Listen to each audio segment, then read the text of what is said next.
Welcome indoors, the Georgia Dome and the site of the 1996 Summer Olympic Games, where the resurgent Atlanta Falcons are getting set against the 5-5 Cleveland Browns. And good afternoon, everybody. Along with Beasley, Reece, I'm Drew Goodman. You've heard about Cleveland the last few weeks amid all of the controversy of the Bernie Kosar departure. The Browns say they're playing better football, and they're just a game out of first place. Bill Belichick, the embattled coach, said all week long they're playing better. Beasley, you buying into that? Well, there's only one question in the National Football League, and that is, are you winning? Now, they've lost the last three. They're making a ton of mistakes. So when you do that, no, you are not playing better. Now, in the first 8 games, they were very, very respectable and took very good care of the football. But over the last few games, 7 turnovers versus the Seahawks, 5 against the Oilers. When you do that, Drew, you are not playing better. Well, the Atlanta Falcons know all about tough times. They began the year 0-5 and then enter prime time. Deion Sanders shed the baseball uniform, put on the helmet and shoulder pads. Since that time, the Falcons have won 4 of 5 games. Now, you're an old defensive back. Can a DB really make that kind of impact? Well, I didn't, but Deion Sanders certainly does. Since this guy took off the baseball uniform and started playing football, the team is 4-1 now. Let me tell you what you can do with Deion. You can take this guy and put him on the opponent's best wide receiver and forget about him. Ask the Dallas Cowboys. This guy held Michael Irvin, as talented as he is, to just 1 catch in the big upset win last week. So most defensive backs cannot do what that guy can do. Well, we are indoors, but Jerry Glanville has decided to keep the glasses on. He is one of the great characters in the National Football League, and his Falcons will get the football. Tony Smith, the former #1 out of Southern Miss, who leads the NFL in kick returns, gets it out to about the 23-yard line. The quarterback for the Falcons is Bobby Hebert, the Cajun, the former New Orleans Saints, and he has a very sore right elbow. We'll talk plenty about that today. Mike Kent has been the left tackle for a generation here in Atlanta. He plays next to the enormous Lincoln Kennedy, the rookie out of Washington. The skill people for the Falcons: Eric Pegram is the running back. He's 3rd in the NFL in rushing. He has been quite a surprise. He didn't even start the first 2 games of the year, didn't have a carry at all, but since that time averaging over 100 yards a game. When they go to the red gun, 4 wideouts come in: Pritchard, Haynes, Risen, and Pegram. And the veteran Drew Hill, who was talked out of retirement by Jerry Glanville in the offseason. Here we go, Atlanta and Cleveland from the Georgia Dome. Pegram will have about 6 or 7 yards to the 32-yard line. Good gain for Atlanta. Let's check the defense for the Browns. They'll come out in a dime package because of the run and shoot of Atlanta. Clay Matthews, the oldest defensive player in the National Football League. He's missed only 1 game since 1985. Michael Dean Perry is terrific up front. Selwyn Jones, a second-year man out of Colorado State, gets the start at right corner for the injured Najee Mustafa, who suffered a bad concussion a week ago. And there is Clay Matthews, and he'll dance all day with Mike Kent. Second down, call it 2. Pegram's going to lose a bunch. Storming in, Michael Dean Perry. Now, last week, he was shut out. Didn't have an official tackle. Well, that's not the case today. Now, they've got the best defensive line. That front 4 is simply awesome. And Michael Dean gets off the ball so quickly here. Look how quickly he gets into the backfield, beating number 75, Chris Hinton, right off the snap and making a great play. So another look at it. That was just, the guy is so quick. And Jerry Ball is quick. Burnett, Anthony Pleasant, they've got a super defensive line. Here comes the red gun offense. 3 wideouts to the near side. The lone receiver up top is Andre Rison. Beneath the 33. Hebert looking deep. Scott Rison. 43-yard line on the corner route. Looks down in Cleveland territory for the Falcons. And that's a super throw by Bobby Hebert. And Bobby Hebert has some major problems with his elbow. So this, I guarantee you, that hurt Bobby to throw a ball that far, and he threw it absolutely perfectly. Take a look at the move off the line. It's man-for-man coverage, and Andre just simply runs away from the coverage and makes a great catch. Now, if Bobby can throw, this team is very dangerous. Tight end comes back in, but Hebert will put it up on first down. He wants a bunch. Haynes is out there. Pretty good coverage downfield by the second-year man, Selwyn Jones. Now, that is his specialty. Bill Belichick was telling us he has trouble in run support, but he is a good cover man. Well, you know, that's the guy that they're going to attack. That's the guy that Belichick must be worried about. Selwyn Jones stepping in because of injury. So offenses always attack the new guy, but this is absolute pristine position. He almost comes up with the interception. Just a great position. Super play by Selwyn Jones. Pristine position generally is outstanding. 3 wide outs again, trips to the near side, 2nd and 10 for the Falcons, opening possession of the ball game. Hebert is lost amid Michael Dean Perry once again. He is just splitting a double team and living in the backfield early. Michael Dean Perry has been the vocal guy on this Cleveland Browns defense. He said that they need to win, and winning will stop all of the talk and all of the second guessing that's going on down in Cleveland, and he's doing his part today. That's a great play off the line. So it'll be 3rd down and long. They need the 32-yard line. 3 wide outs now go to the left. The lone receiver to the near side is Haynes. Hebert all kinds of time. He thought about running it, now gets it wide to 85, Drew Hill, and he'll be short of a 1st down. Terry Taylor knocked him out of bounds. Now, Bobby Hebert, I guarantee you he's in pain. He was telling us that he takes all kinds of painkillers. Watch his throwing motion at the end of this play. Nothing wrong with his legs, though. Escaping. And watch, he'll have to use his body and make those little sharp, punchy throws because the man has a very sore elbow. Severe tendonitis is the diagnosis, and he's playing on guts. Norm Johnson, perfect all year. This is from 52 yards away, to 24 straight field goals. Make it 25. Wow.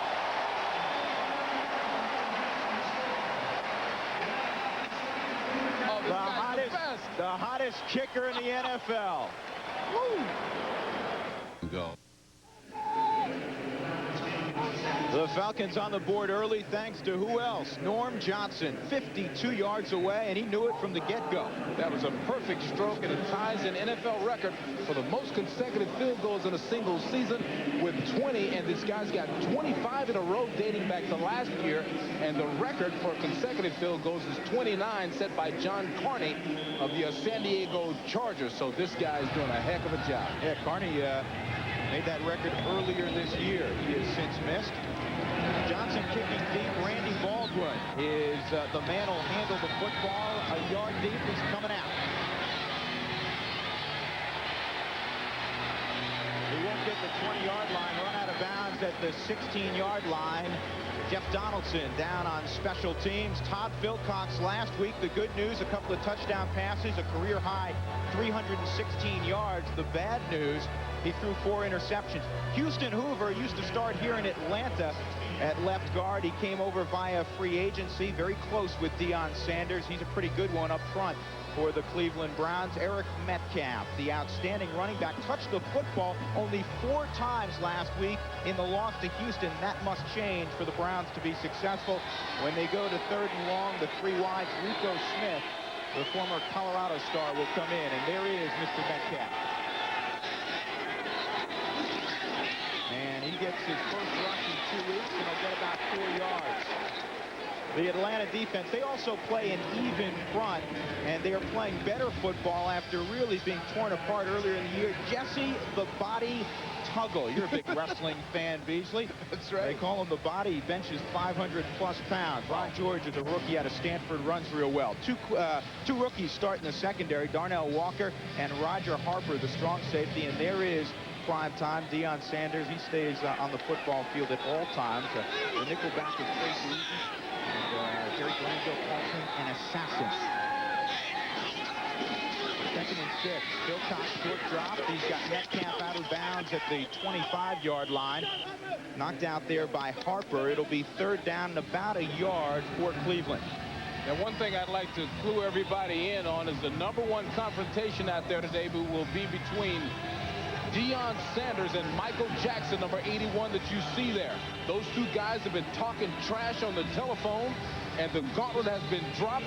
And really what Deion does is he takes out the best receiver on the opposite team. So if he can take Jackson out, Cleveland will have trouble winning today.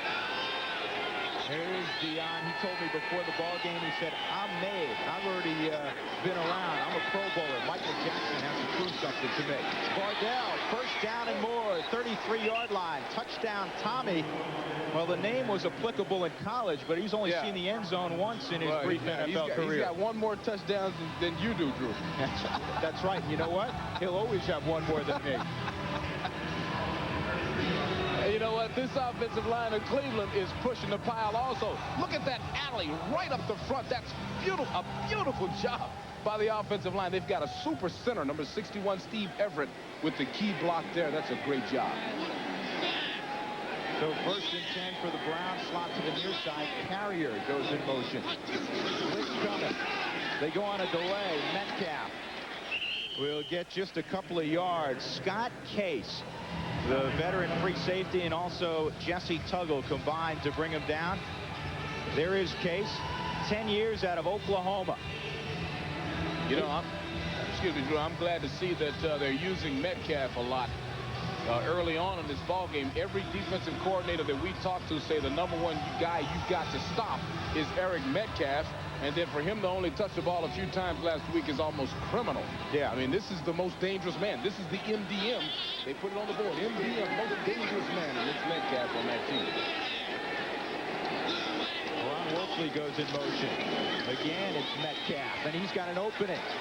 And he'll be very close to a first down, depending on the spot, just shy of the 43-yard line. Metcalf, on one of those 4 touches last week, got in the end zone, a 13-yard pass from Todd Philcox. It is criminal. How can you have a guy like Metcalf and not get him the football? Well, you've got to feel, you know, if you beat me, you beat me by beating my top guys. You beat Metcalf, you beat Jackson, you stop Michael Dean Perry, you stop Jerry Ball, you stop my top people to beat me. They don't measure. It's 3rd down and less than a yard.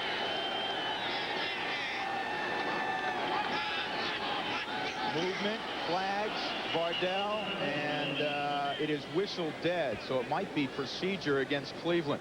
You know, we talked to Philcox in the meetings yesterday with the players, and he said he was going to use that barking voice. He was going to, so we don't know if he pulled him off or if it was a legal procedure. Encroachment, 68.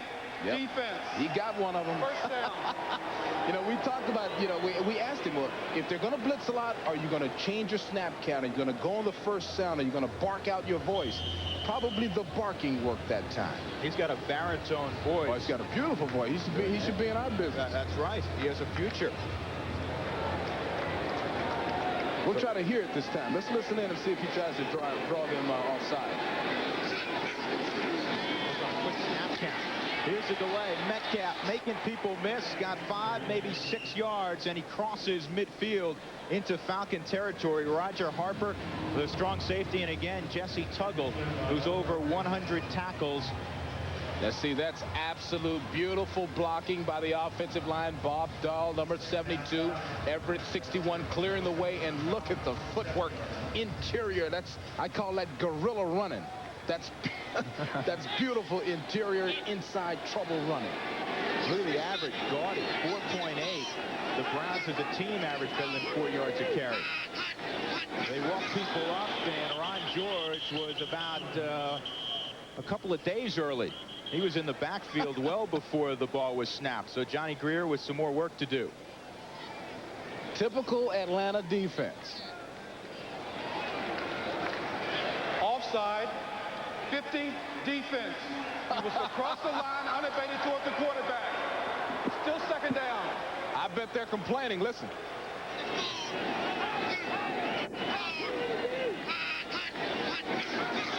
Boy, you heard it there. You hear the barking? The change in the motion. Now, they can throw a penalty on the quarterback if they feel like he's bobbing his head and jerking his body along with the sound. The sound is legal, but you can't sling your shoulders or bob your head quickly.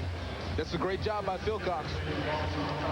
Up in Seattle a couple of weeks ago, the Kingdome, one of the noisiest stadiums in the league, and he didn't think he'd have any trouble cutting through that noise. He might not. He's got major league pipes.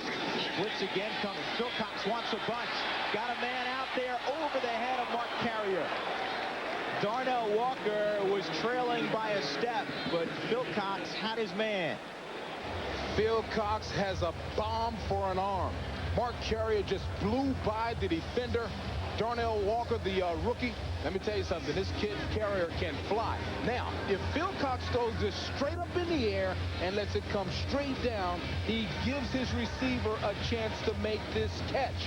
His arm is too strong. I mean, man, it was a super throw. I would put a little more arch on the ball and let my receiver run under it. Second down and 10 now for Cleveland from the Atlanta 42. Philcox sees something he doesn't like. Actually, what he saw was the play clock rolling down, and he tried to call a timeout prior to the penalty flag, but was unable to do so now. So now it'll be second down and 15. And Philcox indicating he still wants a timeout.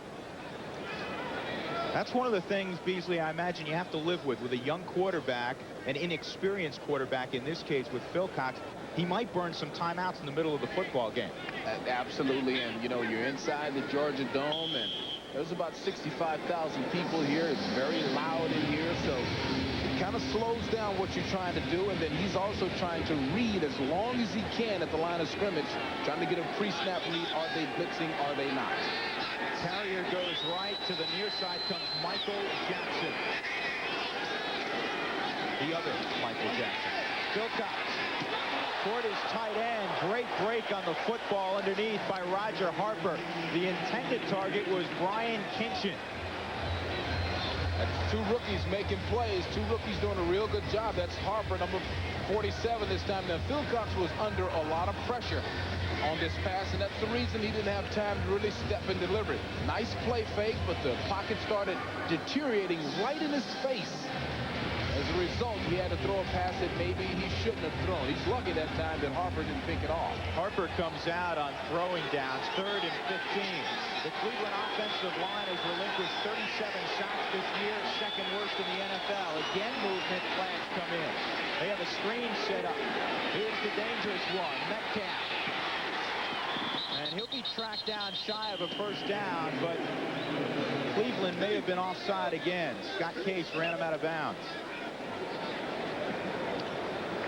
This is such classic Atlanta defense. I mean, they make mistakes, they mess up, and then they make a big play. So Offside, 56, defense. Still 3rd down.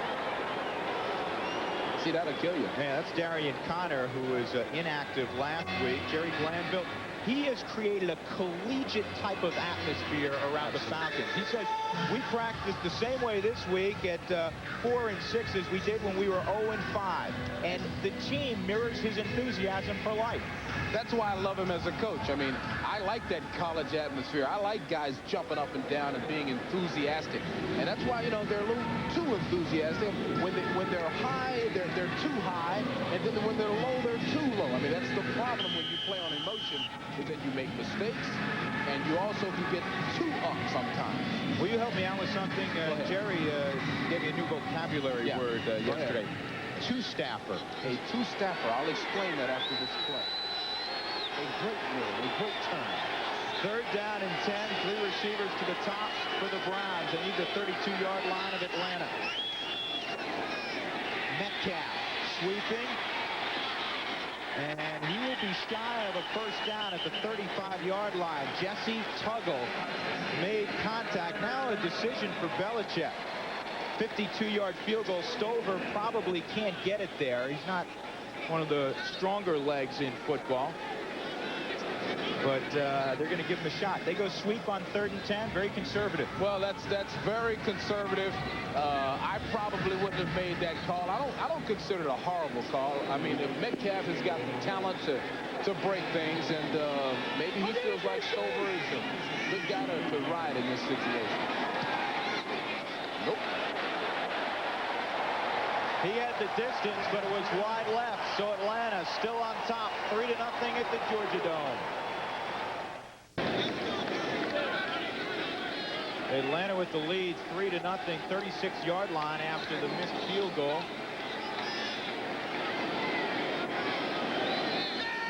Bobby Hebert, sore arm and all. Hebert, the running back, told us that he winces every time he looks at his face in the huddle. He wants a bunch. Pretty good coverage on Andre Rison downfield. Terry Taylor, the former Seattle Seahawk, provided the coverage. You know, you were asking me about that two-staffer that Jerry Glanville was telling about. It's a marvelous term that I love. And he said, basically, there are certain players, young players, that are two-staffers. And we asked him, obviously, Drew, well, what's a two-staffer? You don't want two staffers. No, you don't want. That's a player that'll get two staffs fired while he's learning how to do his job. I tell you, he's got a million terms. It's classic. 2nd down and 10. Hebert inside handoff. This is Mike Pritchard. And it's well defense. Michael Johnson gobbles him up at the 40-yard line after a pickup of about 4 yards. Johnson over 100 tackles for the 5th time in the last 6 years. This is a play that's made famous by the Houston Oilers and Ernest Givens. This time Pritchard coming from the slot position, taking a mini reverse, I'll call it. It works just a little bit.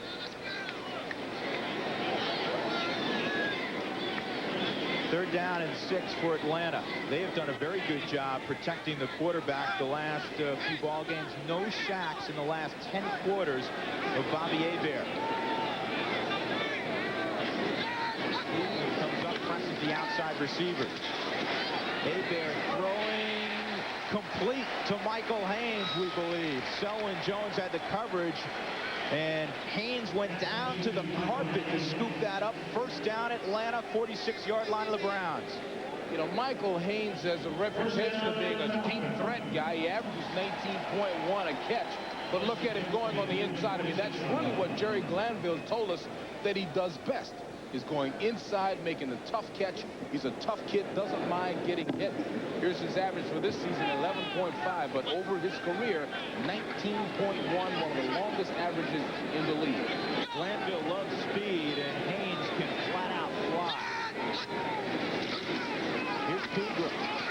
Trying to dart wide. He's got good speed, but he's tracked down from behind. Good play defensively. 43's Del Spear. Rookie free agent from Florida. Well, they tracked him down that time, but that little Eric Pegram is putting on a show and making a major name for himself in the National Football League. The guy's behind some great rushers. Look at that. Look at that. Talk about great rushers. Sanders and Thomas and Pegram. This might be the best guy that you don't know about in the National Football League. Out of your alma mater, North Texas. And we don't get to say this very often, so I'll be saying quite a bit today. Folks, you're going to be tired of Eric Pegram before the half may be over. Beasley Reece starting the Eric Pegram fan club. Hebert's got some room. He'll only get about 4 yards. He ran 50 to get those 4. Mike Johnson finally brought him down. Bobby Hebert really putting on, I tell you what, this guy's putting on quite a show with his elusiveness. But I want you to listen to this shot. This is what it's like playing in the National Football League. Can you believe that? How would you like to take a shot like number 90 Rob Burnett took? The block was made by Chris Hinton, right, Drew? Chris Hinton, perennial Pro Bowler. Oh, man. Good golfer, too. I played golf with Chris Hinton. 3rd down and a couple. Pritchard goes back in motion the other way. Pritchard football, 1st down, still going 30-yard line. Flag comes in, and it was thrown right at number 64, the center, Jamie Dukes.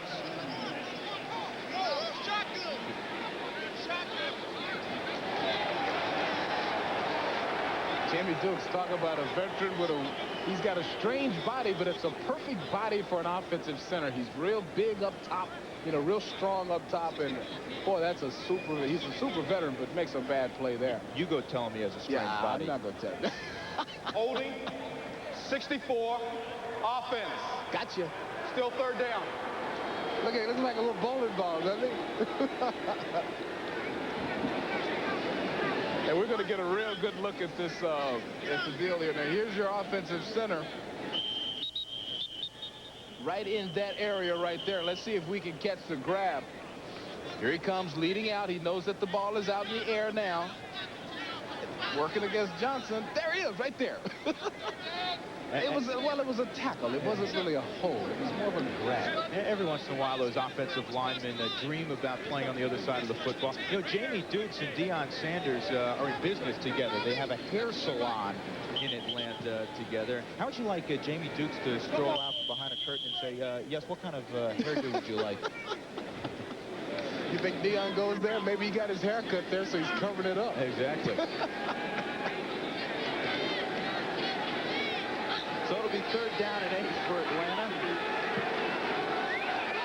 They have to get it across the 36-yard line. Hebert out of the red gun offense. Again, all day to throw. He's got a man open. Haynes, 2 feet in bounds. Nicely done, 19-yard line. Boy, you get that kind of time, Beasley, and you'll end up in the Pro Bowl. I am so impressed with Bobby Hebert. He told us over and over how much pain he's in when he throws. Now, here's what we have to watch. You know, those painkillers and all the different buttes and canes that he was talking about that he has to take to play wear off after a while. I guarantee you that hurt him. It's a perfect throw, good catch. Man, that's got to be pain. And Deion Sanders, as we see Haynes go out of bounds, is to the slot to the top of your screen. He scored on his only play last week. They look his way, they throw his way. And Deion, he just loves to play, according to Jerry Glanville. His enthusiasm for the game infectious, has a 6-yard gain. He is very, very misunderstood nationally. Here in Georgia, the folks absolutely love him. He's very philanthropic, and he's a good guy. And he's nice. He does a lot of things in the community with the kids. He's building this big complex where he wants all the kids to come and play with him. I mean, this is a great guy, and you're right. He is misunderstood on a national level.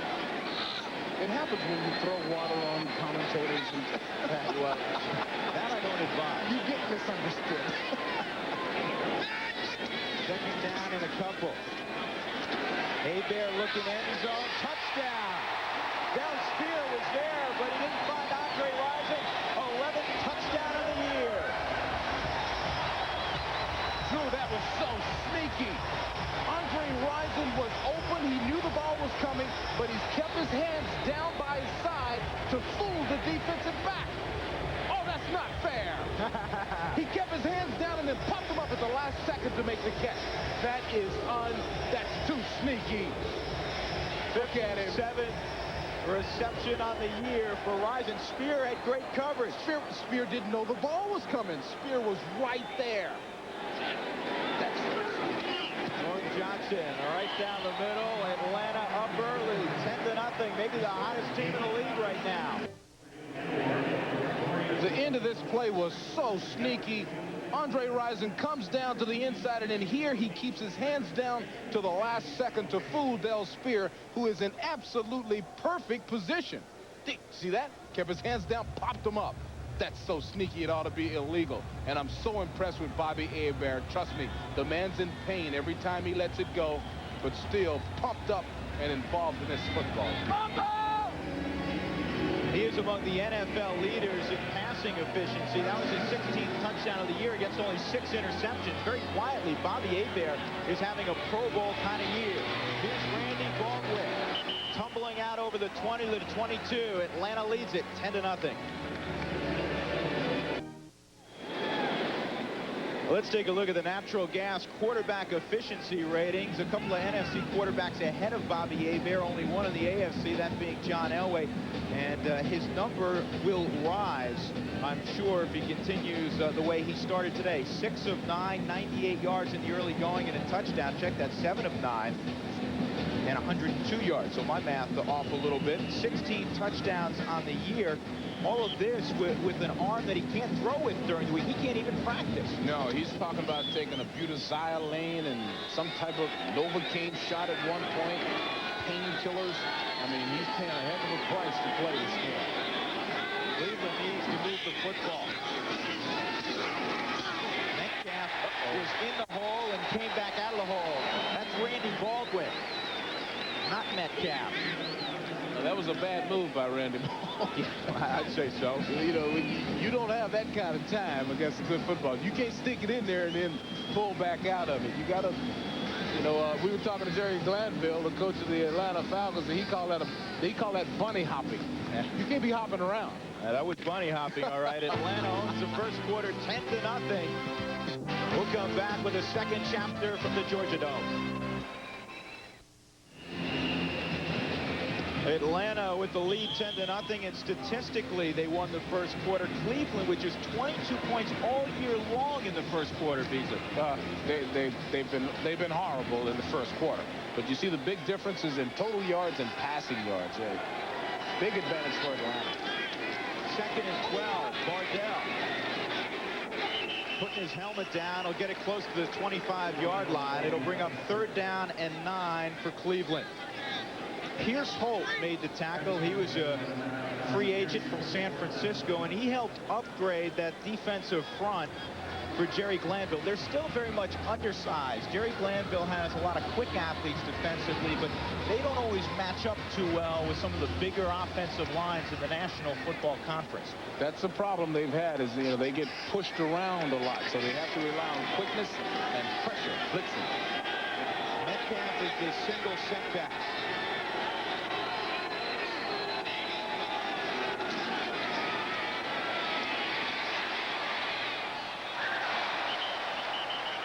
A little low for Mark Carrier as a flag comes in. You know, I talked earlier about the big confrontation today. The confrontation being between Deion and Michael Jackson. Here's a man-for-man example. There they are locked up, and they'll be locked up all day long. Right now, Jackson is in Deion's back pocket. The hold was on Tony Jones. Deion Sanders, great coverage, like a glove on Michael Jackson, who is playing with a sore derriere, shall we say, and it really limits his ability to cut. Went down hard last week. Tony Smith is back deep to receive the punt of Brian Hansen. 25-yard line. Out of the grasp of Randy Baldwin, and he'll get to the 28, maybe the 29-yard line. That's where Atlanta we'll have it again with the lead 10-0. Well, the Cleveland Browns have got to get something going here. Coach Belichick has got to get his players to get him a turnover. They got to make something happen on offense. This game is slowly becoming a major problem. 10-0 right now.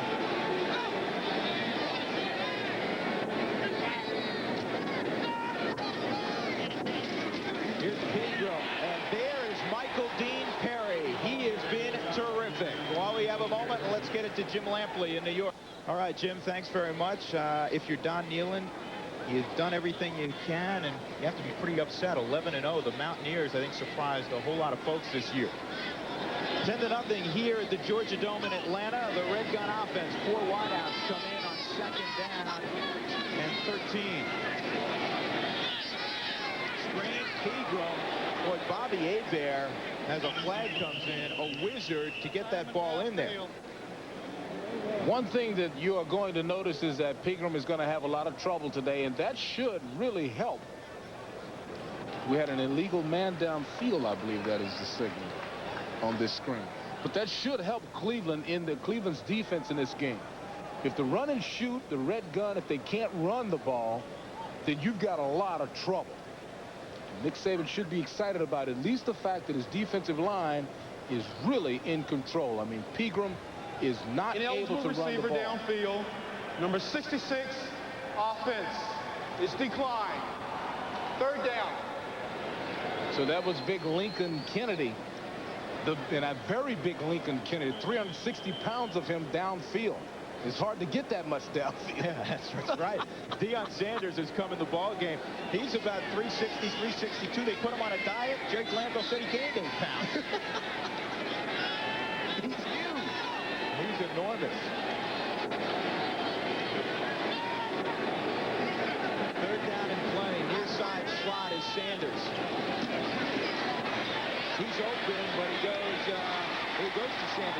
at the 35, but he's going to be well short of a first down.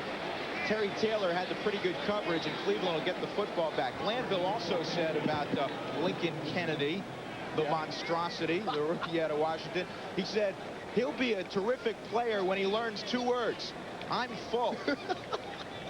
He went from about 330, which is huge to begin with when he was drafted, to 362 now. So that multi-million-dollar contract, a lot of that was spent at McDonald's and Wendy's. Whoa, almost a block. And a flag comes in. Could be roughing. Ball's loose. Cleveland falls on it. Dixon might have roughed. Now, is it running into or roughing? That will be the question.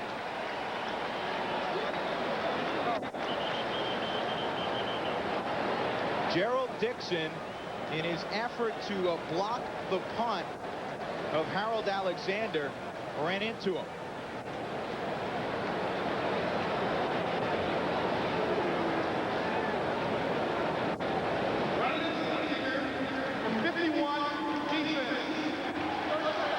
But it was 4th down and 4.5, so it'll be enough for a first down, and that really has to anger Bill Belichick. That's great effort, and there's really nothing you can say about that. The kid almost blocked the punt. He bounced on the AstroTurf about a foot forward, so when the punter came down, he fell on it.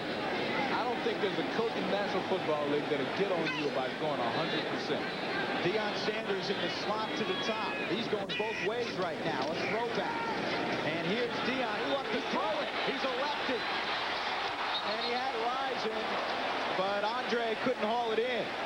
That's interesting. Terry Taylor provided the coverage. Now, what I want to know is, if you're going to go to the machinations of giving him the ball and having him throw it, why not throw a deep route? Throw it out there. Yeah. Get it downfield. Super play, though. Very creative. They know that Deion's going to command a lot of attention, so they figure that the defense will come charging up the second that they see Deion with the ball. And this should have worked. Deion just put a little bit too much on it. Is there anything this man? Yeah. Is there anything this man can't do? Well, you know, O.J. said he might be the most valuable player in the league over the last 5 weeks, and I agree. 2nd down and 10.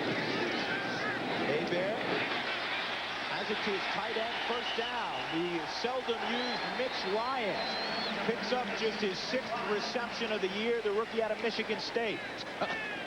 How'd you like to be a tight end on a run and shoot team? It's like being that Maytag repairman. You never get the call, but he gets it this time. Super catch, and then he drugged some people for a first down. He's a big fella, 6'4" and 255. Just give it to me a couple of times a season, he says. He's getting a lot more work the last few weeks as Jerry Glanville has inserted a tight end into his offense more and more. That's Pritchard in motion. Here's Eric Pegram. He goes down and gets back up, but it was contact that caused him to fall initially. You know what's funny about Eric Pegram? We visited with him yesterday, and he's a charming young man. We asked him to describe his running style. He said, well, I'm an elusive guy with quick feet, great speed. Well, he may be, but to me, he likes to find contact. He is a hard-nosed, straight-ahead guy, and that's what Jerry Glanville likes about him. But he thinks he's Tony Dorsett. He grew up in Dallas. He's wearing number 33. We don't want to tell him anything because the guy's doing a great job. I didn't want to tell him, hey, son, you're a hard-nosed, straight-ahead runner. You're not an elusive guy. That's the numbers he had coming into today. Could be the first 1,000-yard runner in Atlanta since '88, John Settle. Pegram, the workhorse. It'll set up a 3rd down and a couple of yards. Drew, did I mention that he's from North Texas State? No, you hadn't mentioned that. Okay. I just thought I'd get that out there. What other famous athletes hail from North Texas? We produced one every decade. I was the decade of the 70s and mid-80s, and now he's taking over the torch. Well, the 70s and mid-80s would be a decade and a half. Well, look who's back in the game. Now, you know, they don't always go to him because when he comes in the game, they usually double him, and that could open it up for somebody else, so keep your eye open for that. Deion starts in motion, comes back. He needs a 36-yard line. Blitz coming, Sanders screen. Good effort, first down. Flag, however. again, Jamie Dukes, the center. He was involved with Jerry Ball.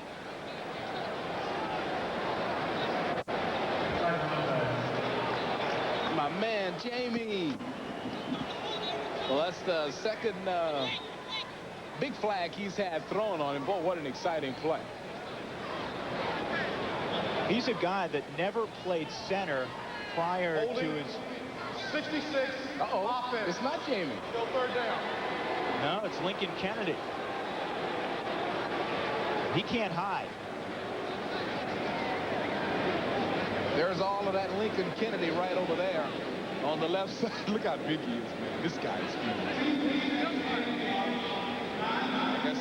I guess that's what they're calling the hole. He kind of enveloped the defensive back. He enveloped Stephon Moore.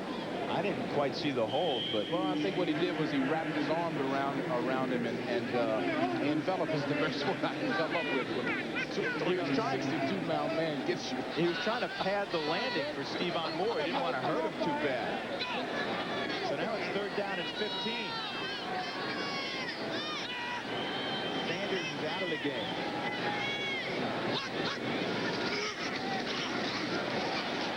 Hebert.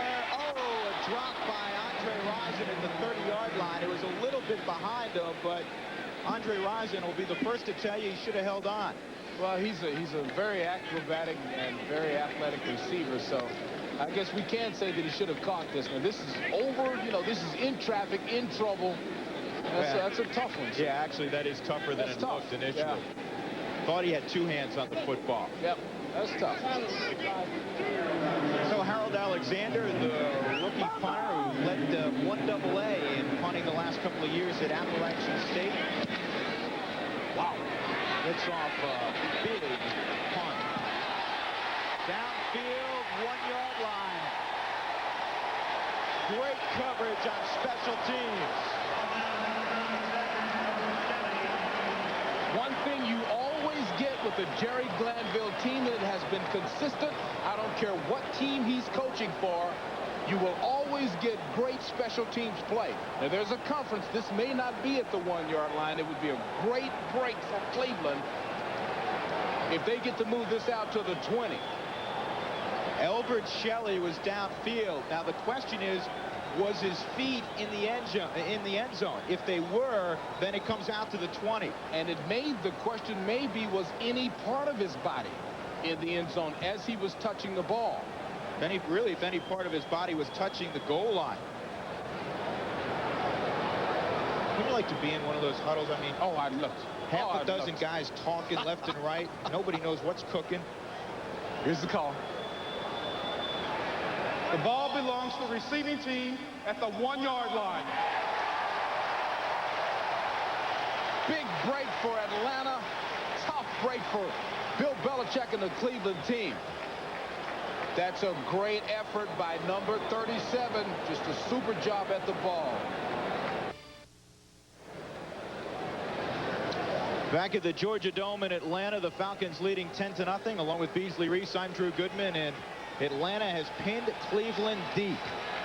That's number 37, Elbert Shelley, with a great play, protecting, corralling right at the end zone. That's a super play. Great job, Harold Alexander. The punter celebrates. 48-yard punt, a net of 48 also.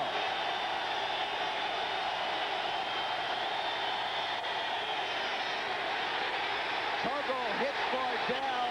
He barely got out of the end zone. I don't know how he got out of the end zone. They put 11 men inside the box. From tight end to tight end, Atlanta had 11 guys. I don't know how they survived this, and everybody's coming. Look at them coming forward. I'm telling you, Tommy barely got his toes into the green part of his football playing geometric surface. If Bardell's not 235 pounds, that's a safety.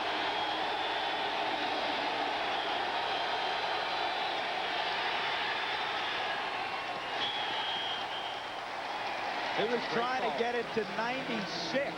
He's actually That's Jones. 96 is James Jones, a defensive tackle who comes in as a tight end. And also comes in as a fullback. That's a great call. That's a little bit too much on the ball to be thrown to a lineman. A little too much zip. A little too much giddy up for the big fella. No, that's too hot for the big fellow, Todd Philcox. Take a little off of that, baby. 3rd down and 10. The ball just inches out of the end zone.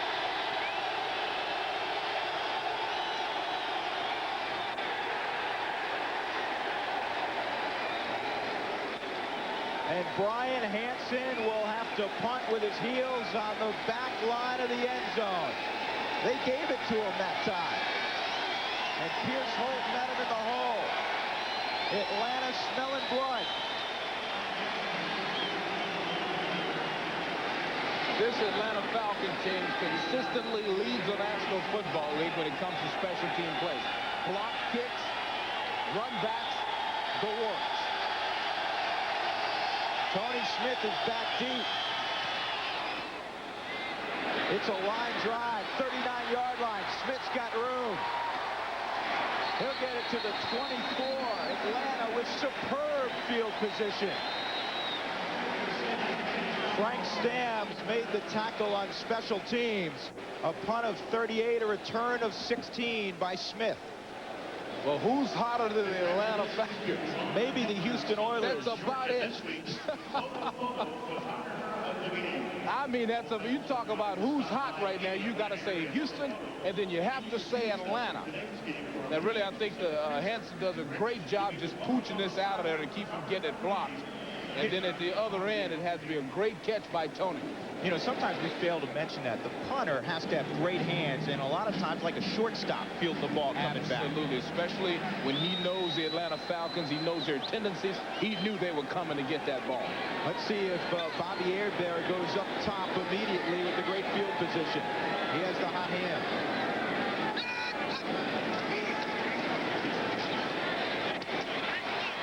Got it complete to Haynes in front of Selwyn Jones. Dropped immediately. The 6-year man out of Northern Arizona. 51 catches on the year now. Well, this is just one of those real simple routes. He sees that his man Selwyn Jones respects his speed to the point where after 2 steps, Selwyn is already turning and running. You don't do that as a defensive back. You stay in your back pedal as long as you can. You make a better play on a pass pattern like that. You know, Haynes never played high school football. A friend of his got him to go out for junior college football when he was at Eastern Arizona Junior College. Pretty good idea. Better give that friend some money. Well, you can't hide if you're Michael Dean Perry. If you leave early and you get 290 pounds rolling in one direction, it ain't going to stop. Matter of fact, it's not safe. It's not advisable to try to stop that when you get it moving. Encroachment, 92, defense.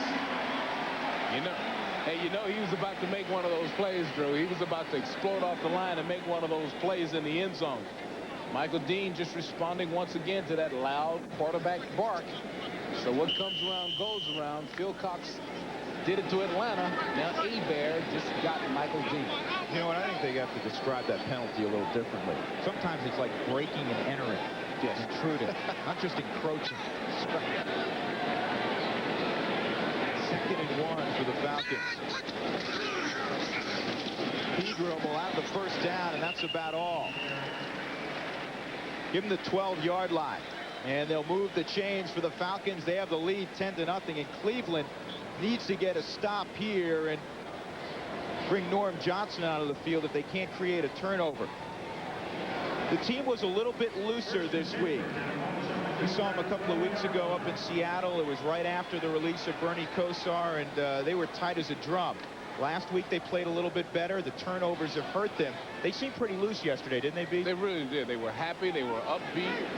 Belichick was telling some classic stories that we'll get into later in the game. They're a loose bunch. They'll start playing better. Hebert looking for the end zone. He still has all day. That's Lyons, the tight end, to the 8-yard line. Mike Johnson brought him down right there. Bobby Hebert, has he hit the turf yet? No, he has not. No, he has not hit anything green yet. The only thing he's hitting is his black jerseys with his passes. The protection on this man, it's been perfect. Take a look at this. Look at Jamie Dukes looking around to help. Pegram scouting, number 33. Nobody able to break and put Hebert in danger. Plenty of time to survey the field. Second down. They can get a first down inside the 2-yard line.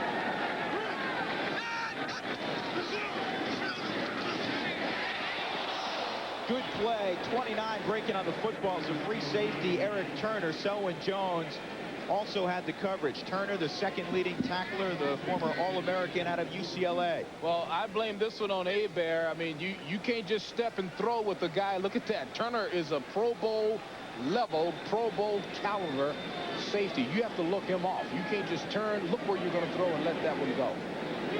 That kid right there, pick it off and run back the distance.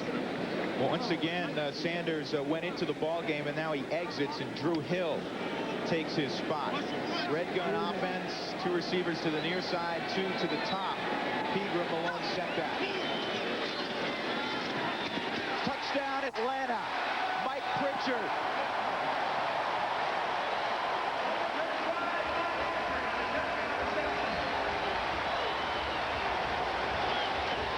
Touchdown of the year for Pritchard. He got in the end zone twice last week in the big upset of Dallas here. Well, I praise Eric Turner on one play. He makes the great break on the ball and knocks it down. And then on the very next play, a great receiver slips on the inside for the touchdown. You'll see Eric Turner come in your picture just at the very last second, just a bit too late.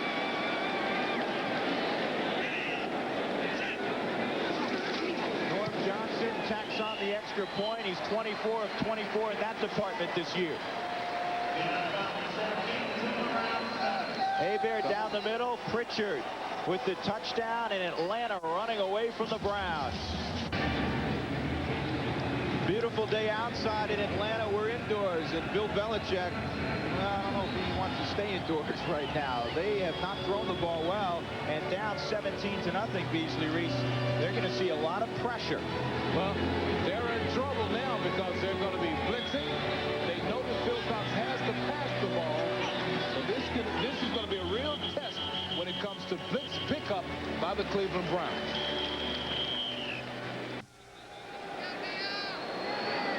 The Browns' best possession of the ball game was their opening possession. They missed a 53-yard field goal. Matt Stover was wide left. Since that time, Todd Philcox 1 of 5 in the ball game. They've done very little. 17-0 Atlanta from the Georgia Dome. Drew Goodman, Beasley, Reece. 4:38 before intermission.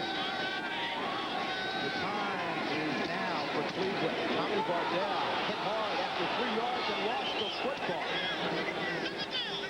Recovered by Cleveland. Folks, that is extremely mentionable because Tommy Vardell had never fumbled before that point in time, not only in his brief NFL career, but his entire career at Stanford. You have to go back to his high school days. You know what? And I'm glad we didn't say it until after he fumbled. I didn't want to be the guy that would jinx the kid. Houston Hoover made the recovery. Philcox on the waggle, in trouble, and sacked. Mel Agee.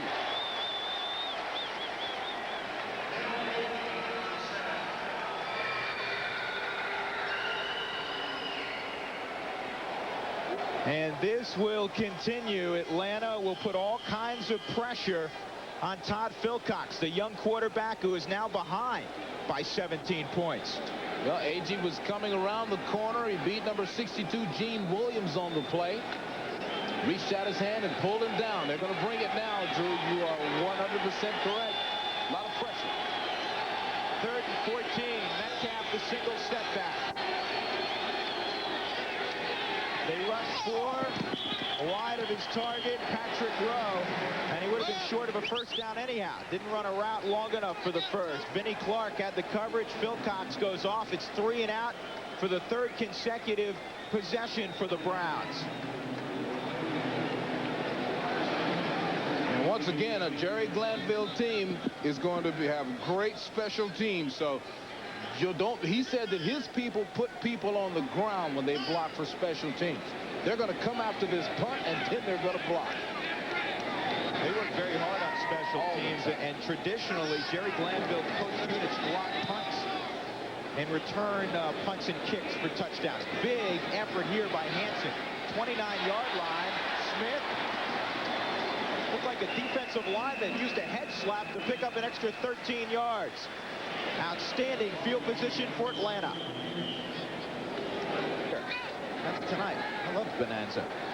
So That'll be flying. I grew up with Bonanza.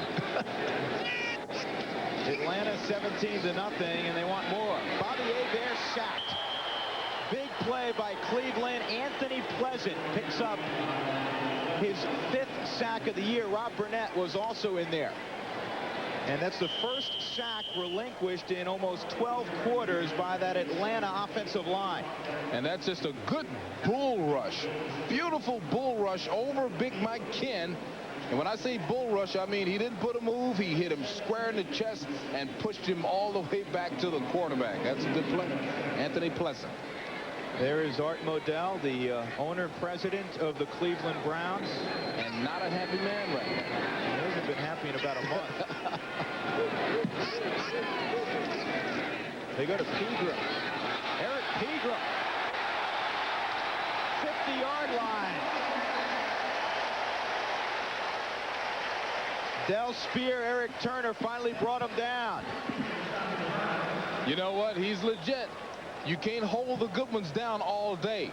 But this is great blocking. Look at the full block by Lincoln Kennedy. Look at the hole that Pegram had. About the last 10-15 yards, though, was all Eric Pegram. You can bottle the good ones up for most of the day, but after a while, they break it. And Drew, did I mention that he's from North Texas State? No, I hadn't heard that yet. 19-yard gain for the alumnus of North Texas. 3rd and 2 when we come back. And welcome back. Along with Beasley, Reece, I'm Drew Goodman. 17-0, Atlanta leading. Deion Sanders going both ways. Everything clicking for Jerry Glanville. He was concerned about this game because they had a 2-game winning streak earlier in the year, and then they stubbed their toe against Tampa Bay. If not, they'd be at 500 right now. Absolutely. And the rallying cry is not remember Dallas, the big upset win. The rallying cry is remember Tampa. I mean, that was the one that really messed them up on their roll. So that's what's helping them motivate them through this time. They have a 3rd and 2 right now for Jerry Glanville after the 19-yard run by Eric Pegram. 2 minutes remain before intermission. Play action. Michael Dean Perry not fooled. If there's one player for Cleveland having an afternoon, it's big number 92, the former star Adam Clemson. What I like about him is he said it. I mean, he's been talking about it for the last 2 weeks. Somebody's got to make some plays, and he's making some plays. Look how quickly he gets through into the line. I mean, through the line of scrimmage instantly. That's another great play by Michael Dean. And that's a huge play because obviously Cleveland can ill afford to get any further behind. 1:56 left in the half. And maybe if you're a Cleveland fan, Todd Philcox can engineer something and at least go in with some sort of momentum, some sort of offensive drive. Buffalo having another good year. Still a crapshoot as to who will come out of the AFC in January and play here in the Super Bowl. Eric Metcalf, the dangerous one, back at the 15-yard line. He has 2 punt returns for touchdowns already this year. Alexander lays it high. This is a great punt. And covered very well.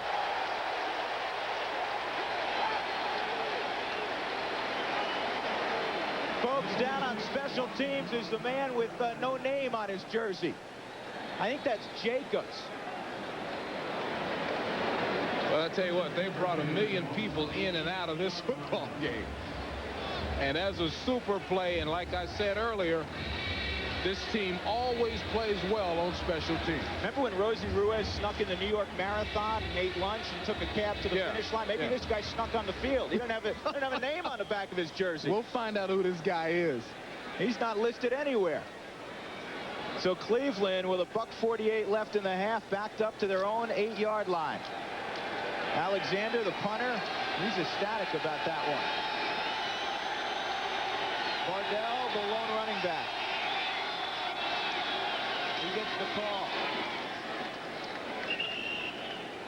Well, we're told now that 46 is Charles Washington, not Jacobs. Okay, Charles Washington is 6'1", 217. He was with them earlier. He was on waivers, I believe, from Indianapolis, and now they brought him back, and boy, he comes back and makes a big play. Hard to find that guy. Apparently, he just signed today. But he was with the team, though, in the past. And he jumped in a cab, and here he is. Cleveland in no apparent hurry. Keeps it on the ground. Vardell, 16-yard line. 3 yards shy, and some Cleveland fans have traveled here, and Bill Belichick's down 17-0. Yes, he's backed up, but do you have to put it up here? What would you do, Bees? Well, I think I would put it up right now. Now, there are a lot of Cleveland fans here. They were all over our hotel. There were even guys dressed dog poundishly. That's a new word. I made that up. 49 seconds left. Timeout. 17-0 Falcons. Well, a few moments ago, Bill Belichick, even though he's not in Cleveland, was hearing the Bill Must Go chant. And Art Modell, he has not been too popular either on the shores of Lake Erie. I was inquiring of some of the players yesterday if maybe this was better for Cleveland to be on the road this week instead of being at home. Your philosophy on that as a former player? Well, I think it is. Although the players said, no, it doesn't matter. That's the answer they gave us. But no, I think it is good for them to be away from home, but they need to take a win home. Doesn't look like they're going to do it unless they turn something on quickly. 3rd and 2, and short of the first down is Vardell. Jesse Tuggle stepped into the hole and brought him down, along with a number of black shirts on that black wave defense. This is a defense that was worst in the NFL the first 5 weeks of the season, but they have played much, much better. Well, they're playing great, but this Cleveland offense has been anemic. The Cleveland defense, other than Michael Dean Perry, has been almost non-existent. I think that's accurate. They got a pretty good spot. Atlanta's red hot, though. I'm telling you, Cleveland ran into a red hot football team. They are executing well. Cleveland's only shot was for Bobby Hebert to not be able to throw. You know what? He's throwing the ball better than he threw the ball last week against Dallas. He's throwing great. And he had over 300 yards last week against Dallas, but most of it of the underneath variety. He's put it up top a couple of times today. He only threw on Wednesday, and you see him throwing on the sideline. That is not unusual. At halftime, folks, he'll go in the locker room and throw the ball a little bit, just soft toss to keep the elbow from tightening up. He has not been able to throw on 2 consecutive days since a month ago. So he'll throw on Wednesday, then throw again on Thursday in practice. Drew Goodman with Beasley Reece from the Georgia Dome in Atlanta. This is a marvelous facility. They didn't sell it out, so there's no television locally. Seats better than 70,000. And this town is already abuzz with the Summer Olympic Games coming in '96. And, of course, the Super Bowl will be here in a couple of months, late January. Now Philcox will set up a screen. He goes to Metcalf with running room. And it breaks down at the 25-yard line. Metcalf really hit hard by Tuggle. Former Pro Bowler. Well, that's the first time as we see Cleveland step into their version of a hurry-up offense. That's the first time that they've fooled the Atlanta defense. Inside 15 seconds for Philcox. He goes down the middle, and it's behind Clarence Williams, a backup tight end, and all that did was get the clock stopped at 10. If you're going to throw it now, why didn't you throw it 10 yards earlier? Just too deep in your own territory? Probably so. I mean, the big thing is that Todd's got to hit that guy. That guy's running by himself, and Todd Philcox has got to hit him. Earlier in the game, Todd's got to throw the ball up high and soft, and it's a touchdown. He had so it's not, it's not all the play calling, and it's not all. They've got to execute, and Todd Philcox has got to execute. If you're just joining us, Mark Carrier ran a street route and was open by a couple of yards. Philcox threw a dart, and he needed to put air underneath. Metcalf with a stutter step. He'll have the first down of the 31. 1 second remaining before halftime. So we'll get to see how strong Philcox's arm is, maybe. Speaking of strong arms, Yes. Jay Schrader, now of the Cincinnati Bengals, asked him a couple of weeks back the furthest he ever threw the football. Yeah. 94 yards. That's amazing. And you know what? He was saying that when he was with the Raiders, he had some shoulder problems, could only throw it about 75. There was a guy in the team that could throw it further. Would you care to guess who that was with the Raiders? The Raiders. 6-7 years ago?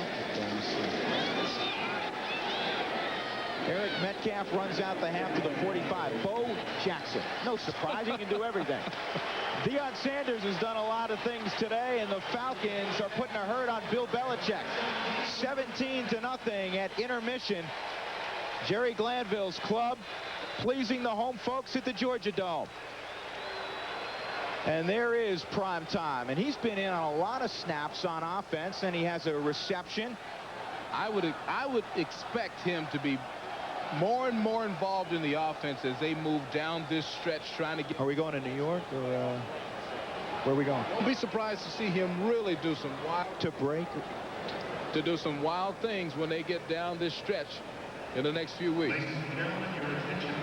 17-0. Let's get it to New York in Jim Lampley for the Drew Goodman, Beasley, Reece back at the Georgia Dome. Cleveland's Randy Baldwin will take the second half kickoff from his 3. And again, a terrific job on the coverage unit for Atlanta. Todd Philcox did not have a good first half. Last week he was over 300 yards in the air, but he struggled in the first 30 minutes. And the stats reflect the 17-0 score. Well, the biggest difference being in pass yards, 19 for Cleveland, 144. And then you also see total yards. The Atlanta Falcons just obviously taking total control. Also in time of possession, over a 5-minute advantage for Atlanta. Cleveland has been weak everywhere. They've been beaten on special teams, beaten on offense, and beaten on defense. We'll see what adjustments they made in the locker room. 1st and 10 from the 16-yard line. Mark Carrier will have about 7 yards. Last week, Cleveland threw quite frequently on first down. Carrier had a big day, 7 receptions, 123 yards, and 1 touchdown. Well, this is the kind of effort that Todd Philcox needs, just to come out, get that first play under his belt. It was a nice shot, had a lot of authority, and had a lot of confidence on the throw.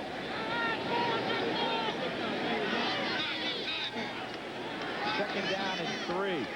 3 wideouts again in the ball game. Metcalf is really that 3rd wideout in the slot. Bardell have a first down, moves the pile to about the 27-yard line. Tuggle and Scott Case, the free safety, combined to bring him down, but it'll be a first down. You know, last week the Dallas Cowboys never figured out what Atlanta was doing. I mean, they were 1 play behind the entire game. And so far, the same thing has been true for the Cleveland Browns. I mean, they have not figured out what Atlanta is doing to them defensively.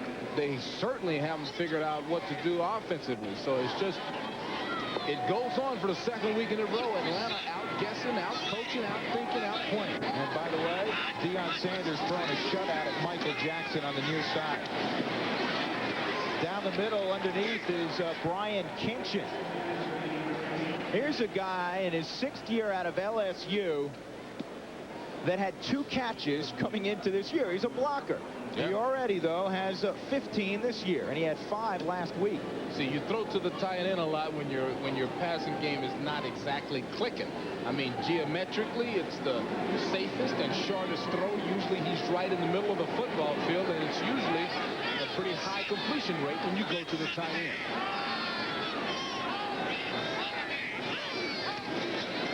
Toss sweep. Metcalf trying to find some room, and he bumps for about 3 yards. Again, it's the man in the middle, Jesse Tuggle. 121 tackles coming into the ball game. That's a bunch. I mean, he needs ice packs on his shoulders at the end of the ball game. There's the big man right in the middle of your field, and he just kind of seeks out and destroys, sliding down the line. We have an injured player down. We'll check the number for you when we come back.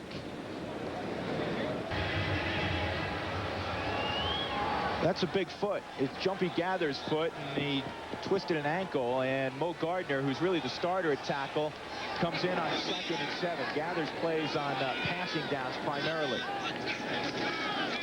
Philcox delay. Metcalf trying to find room. He's got it to the 48-yard line, about 2 yards shy of the first down. Boy, does he have quick feet. He's like a blip on the screen. Ben, he is absolutely lightning. That time, Houston Glover and Tony Jones, the left guard and tackle for Cleveland, collapsed the entire side of the Atlanta line. See it all being pushed down on the inside, and when Terry Metcalf steps out there, he's got a natural lane. Again, it was Tuggle making the tackle. He's amazing. Oh, he is. He's all over the place. Super linebacker. Good numbers for Metcalf. The problem is Cleveland hasn't found the end zone yet. Just 37 points in their last 3 games. They're being bageled right now. First down. 48-yard line on the other side. Mark Carrier, the other side of the 50, in front of Darnell Walker, the rookie out of Oklahoma. That's a good throw by Philcox this time. Let's check in on the Sanders and Jackson confrontation. Man-for-man coverage. Nice stab by Deion. Look at the visual discipline. Looking right at his man until he knows he's got him in his pocket, and then looking back at the quarterback to see what happened to the ball. Michael Jackson with 29 receptions coming into the ball game. He leads the AFC in yards per catch, 19 plus, but in all fairness, he really is having trouble getting in and out of his cuts because of that sore hip. Metcalf, a little Houdini, and he only loses 1 yard instead of 4. Tuggle again ran him out. Atlanta defense is all about running to the football, chasing to the point of attack. Even though it's set up very well initially, look at the black shirts coming. At the end of every play, you'll see 4 or 5 of them in your picture. That's that collegiate attitude that you were talking about that Jerry Glanville teaches. He wants you to run and hit. And they really run to the ball. 2nd down and 12, they're going to call it. Vardell and Metcalf as Sanders gets set against Michael Jackson. Here's Metcalf. He ran into Kinchin after a pickup of about 6 or 7, so it's a much more manageable 3rd down here. And Cleveland 3 of 7 this afternoon on 3rd downs, but for the season, look at where they are. They are last in the National Football League, less than 28%. It's amazing they're 5-5 with those numbers. See, that's tough. I mean, if you can't complete 3rd down conversions, you can't win. You can't continue drives. That's the biggest down in football right here. And the crowd picks it up. They need the 37. Philcox nearly intercepted. Jesse Solomon, the outside backer, broke on the football. Philcox hit him hard. There's too much on the ball for the linebacker to catch this one. Otherwise, this is an interception. That's a good read, and everybody's there. The cornerback, Darnell Walker, is there. Linebacker Solomon is there. Everybody breaks in front of that throw. So a couple of first downs for Cleveland, and then it breaks down at the Atlanta 43. And Brian Hansen will have to punt it deep to Tony Smith. Atlanta went after Hansen. And this ball will be down inside the 10-yard line. That's the best bit of news for Cleveland in a while. Bobby Hebert will get the offense on the field. They have the lead big time. Norm Johnson, 25 straight field goals dating back to last year, 20 straight, which ties an NFL record this year. Mark Mosley hit 20 straight with the Skins back in 1982. And what do you do when you're not working? Personal valet. When you're perfect, you get your personal treat. Bobby Hebert goes on the ground to Eric Pegram, and Pegram will get about 3 yards, maybe 4 yards. 90, Rob Burnett. 4 years out of Syracuse. Also, Mike Caldwell, 56, brought him down. That's the one thing that Cleveland can brag about. I mean, they have held Pegram all but the one play. They have held Pegram down. That's, as I search for something good to say about Cleveland, they're getting kicked up and down this football field. They just have really struggled offensively here.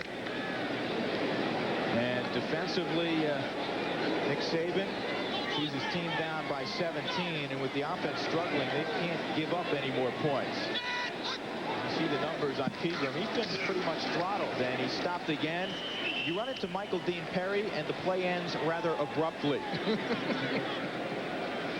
Clay Matthews also there. You know, Clay Matthews has been dancing a good portion of the afternoon with Mike Ken. They're both in their 16th year. I mean, they could talk about the Eisenhower administration and the hula hoop. They can go back. They know things like that. They can go back 32 years among them. Clay's one of the great gentlemen in the game.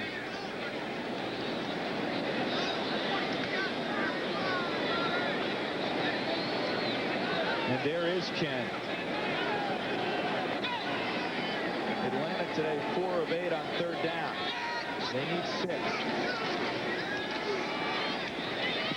And I think that's exactly what they got. Andre Rison running the little turn-in route in front of Terry Taylor.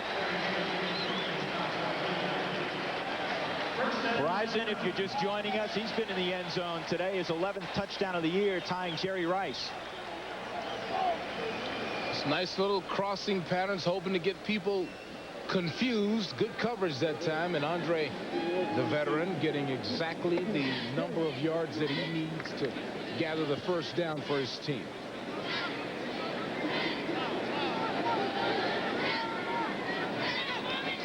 Bobby Hebert goes on a quick count, and Pegram finds some running room on the left side. To the 25-yard line. He ran off the block of Mike Ken and Lincoln Kennedy on that left side. Mike Ken was telling us yesterday he's gained 35 pounds since he came into the league, and he is still considered small at 285 pounds. That is all of his teammates are average 300 plus. He's the only guy on the line that's under 300 pounds, and like you said, he was big when he came in the league, and he gained a bunch of weight, and he's still considered little by today's standard.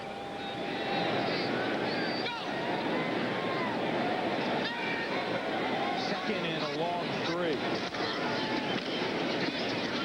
Pegram cutting it back. Nice move, 31-yard line. First down for Atlanta. Jerry Ball made the tackle. This is a running game that has really improved immensely with the emergence of Eric Pegram out of what school is that? I believe he went to North Texas State University just outside of Dallas. Now, one of the reasons that they have started running the ball so well is also because they use the tight end now. Now, the next time you look at their formation, they're using 3 wide receivers. They've got a tight end, so that means they've got the best of the passing world, and they've got the best of the running world with that strong side running attack to the tight end. And that tight end is Lyons. He remains in the game. Strong side of the formation to the top. They run to the weak side. Pegram is dropped at the line of scrimmage. Mike Johnson scraped down the line and made the tackle along with Rob Burnett. Rob coming in, also Eric Turner coming. These guys, the Cleveland Browns, have a couple of excellent safeties. Number 29 right there at the bottom of your screen. Eric Turner is well over 100 tackles this year. And Stephon Moore, his teammate in the secondary, approaching 100. Those guys have had to make a lot of tackles. That means they're good, and it also means that the defensive line is allowing a few people to get in that secondary. Cleveland needs to make a stand. Rapidly moving 3rd quarter, inside 5 minutes to go, and Atlanta in no hurry with a 17-point lead. Andre Rison all alone. He gets out of bounds at the 50-yard line before Mike Caldwell collared him. Pickup of 18.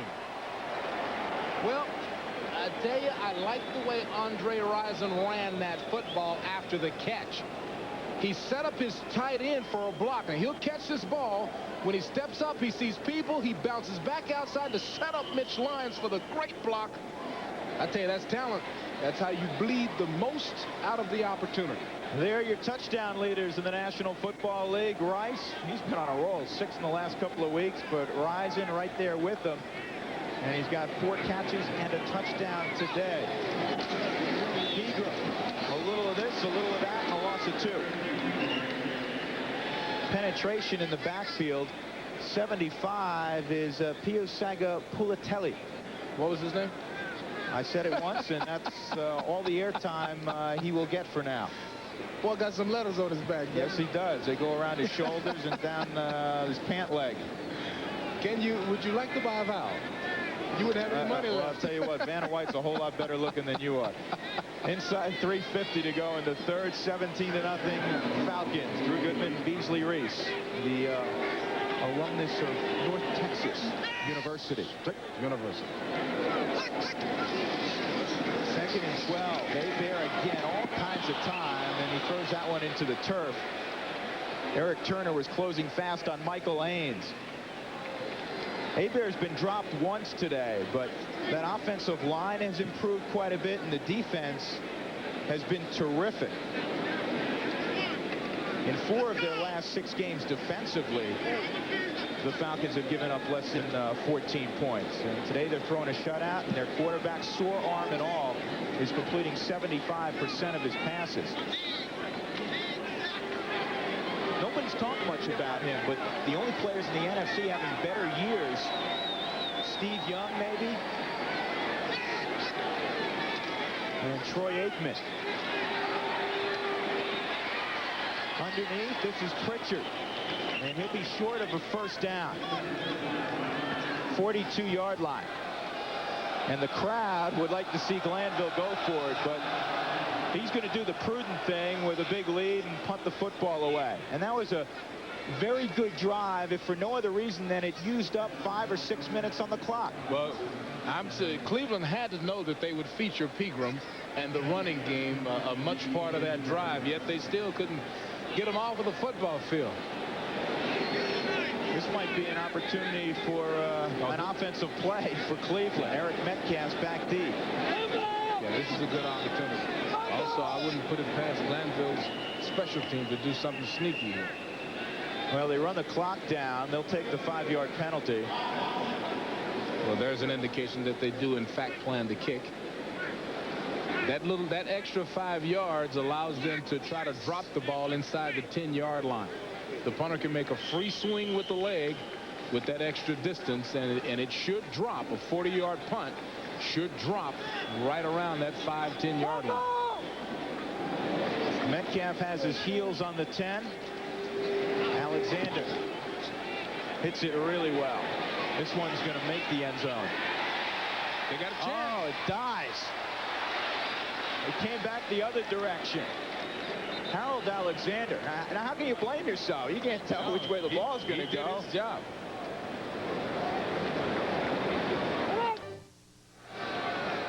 Jerry Glanville, Bill Belichick, pretty good friends. It goes all the way back to 1976. They were on the same staff together. Bottom right, Glanville there on the right, and then Bill Belichick to the left. Belichick, a 24-year-old coach. He was telling us, Bill was, a funny story about Glanville. We'll get to it in a moment.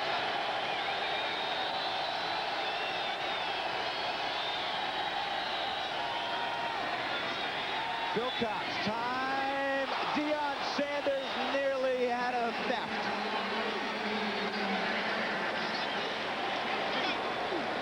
Man, that was a great break on the football. Deion had the outside third of the football field in a zone principle and broke off of his man, the man who was threatening his zone, Michael Jackson.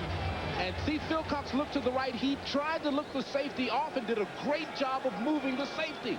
The problem is you've got one of the fastest men in the world in Deion Sanders, who broke on the inside and made the play. Good job by Philcox. He moved the safety, and against a normal DB, that's all you have to do. And when Deion gets his hands on it, he rarely drops it. Philcox, pump and go. And over the head of Mark Carrier.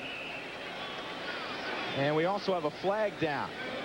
Yeah, Offense, prior to the snap, Well, that play never happened, according to Johnny Greer. Yeah, I think that might have been a good throw by Philcox, but Carrier just broke it down when he saw everybody stop. Not a good play call, though. It was a stop and go or curl and go. Might have worked had there not have been an infraction. Is the inexperience of Philcox to blame there, not getting in and out of the huddle quick enough? Probably so. I mean, you can never tell what happened. It could have been an audible where Philcox saw that they were in man for man, so he tried to change the play, couldn't get it changed quick enough.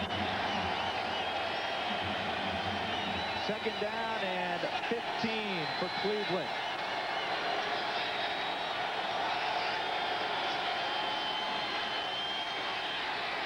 Screen, Metcalf with a blocker. He gets about 6 yards, setting up third down and 9. Ron George, number 50, rookie fifth-round pick out of Stanford, made the play. He started his career at the United States Air Force Academy and decided to transfer, and he was going to go to Harvard. Obviously, he's a very bright young man, and Stanford came a-calling, and he went out to Palo Alto and said, I'm sold. He loved it out there. Yeah. You know what? This Atlanta team is running to the football. When Metcalf caught that ball, he was all alone. One blink later, everybody was there. Cleveland desperately needs a first down. Atlanta stunts up front. Down the middle, all alone, it's Kitchen. He's still going, 45-yard line. Memories of Mark Bavaro with the Giants carrying people for about 8-10 yards. Oh, do I love that. Philcox finally made a great fake. He just drew blood out of everything and really moved down the field well. See him step up in the pocket and get himself all alone. That's a great job by Philcox, bleeding every second out of the play. Ron George is a player on the field right now for Atlanta. Pickup of 40, Cleveland trying to get back in it.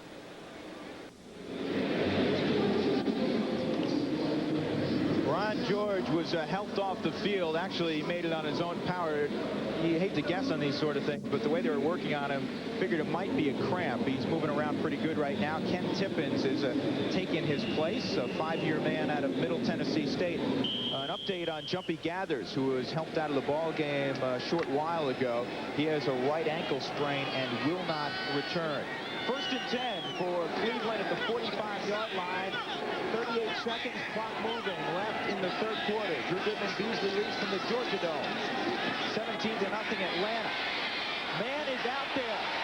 Oh! At the last moment, Patrick Rowe either dropped it or had it batted away by Darnell Walker. Todd Philcox all of a sudden is really stepping into that pocket well and buying himself some extra time. Look at the receiver, Rowe at the top of your screen. The pump fake right there throws Darnell Walker, the rookie corner, and there it is, wide open for the touchdown. If he had, oh my goodness, you got to catch that, Patrick Rowe. You have to catch that now. You would want him to not have to slow down, yet and still you got to catch that. Second and 10, Cleveland needed that play. Metcalf dives for about 11 or 12, 34-yard line. That'll be a first down. Scott Case. Let's look carefully. Does Darnell Walker get his hand in there, Beasley? I don't believe that he did. Now you see here that Patrick has to slow down and wait on the ball. Once again, I would tell Philcox, throw it up high and soft. His left hand, maybe he just tipped. Maybe he tipped. Which, as a receiver, I'm telling you, he didn't move that ball a quarter. If he tipped it, he didn't move that ball an inch. Yeah. I still think you catch that ball. So close for Cleveland, but they can't convert. A couple of times today, Philcox has had men open deep. And you know, still, I think the big point, Philcox throws this high and soft. The guy doesn't have to slow down.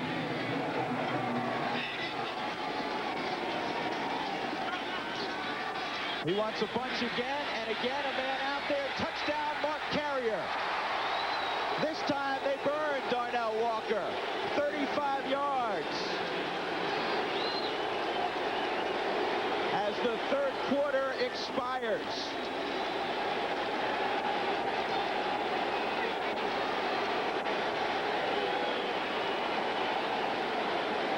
Well, they are going against the rookie. The Cleveland Browns did. They are certainly not challenging Deion Sanders. That's the fourth long ball they've tried on Darnell Walker, and finally they hit one. A great throw by Todd Philcox. Super play fake.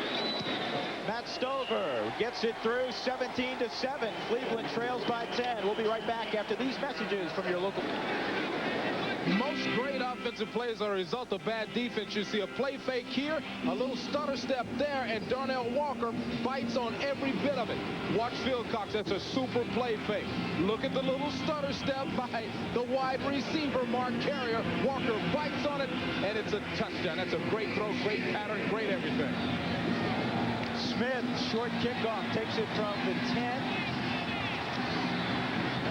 Returns it 21 yards to the 31-yard line. The Falcons now with the lead of 17-7. Eric McMillan, the former All-Pro of the New York Jets, who was acquired a couple of weeks back by Bill Belichick, made the tackle on special teams. When you play the corner, they say you play out on the island, and if you're a rookie in the National Football League, they will find you. Well, if I'm a rookie in the National Football League and they've tried a double move on me earlier in the same series, and they got behind me at the beginning of the game, I'm going to make sure you don't beat me deep. So I'm going to back up. I'm not going to bite on those little fakes. Now, I appreciate Walker's aggressiveness. I mean, he's still trying to cover everything, the quick outs, the medium cuts, and the deep balls. But I think he'll learn when it's time to back off, especially when you have a lead. Cleveland's defense now must rise to the occasion.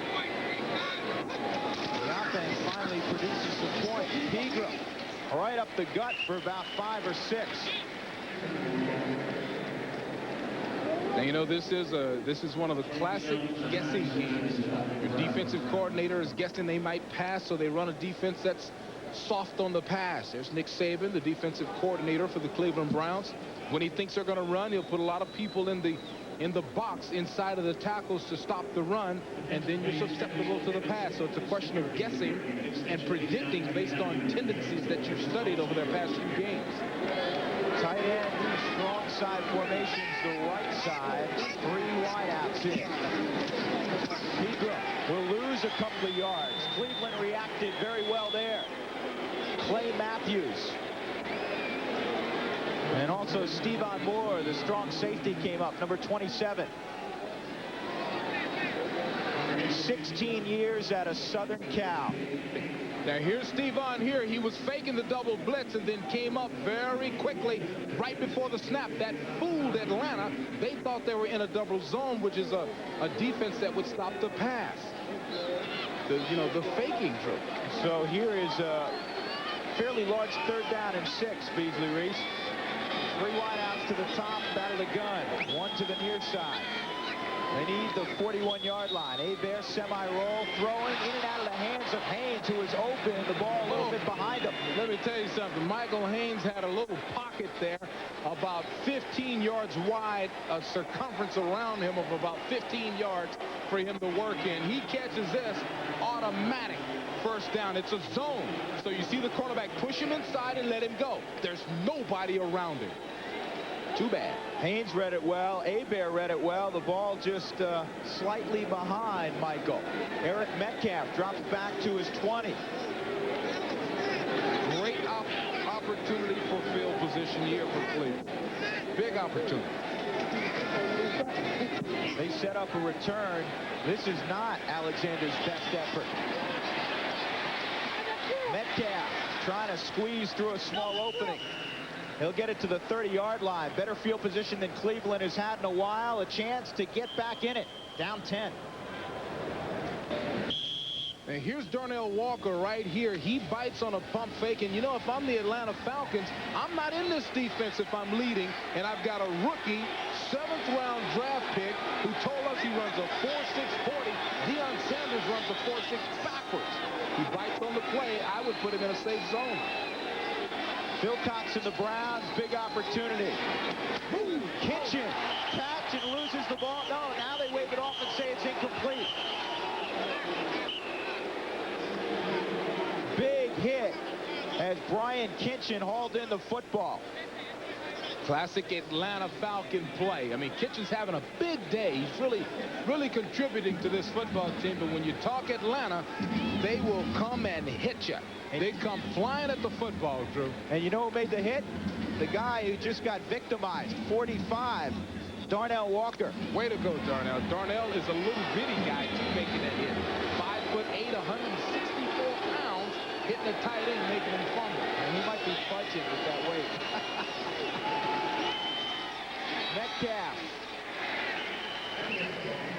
danced in the hole for a couple of yards. It'll be third down. Ozzie Newsome, one of the great tight ends in the history of the NFL. That scares me. Yeah. Like, looking at that guy, I get nervous. I bet you do. Oh, we had some wars against one another. He is doing a lot of the play calling now for Bill Belichick in the offense.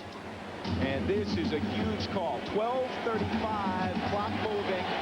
Left in the fourth quarter, Cleveland trailing 17-7. They need the 41-yard line. 5 of 10 this afternoon on third down.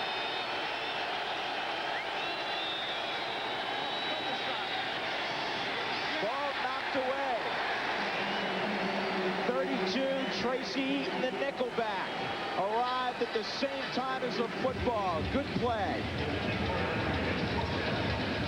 It's a nice soft zone principle, and I love this call by the defense of Atlanta. Everybody dropping back when they see the ball, everybody exploding forward. That's a super play on Mark Carrier. Reaches out his hand and knocks the ball down. Big defensive series for Atlanta. Cleveland had a 94-yard drive for a touchdown on the previous drive, but they go 3 and out there.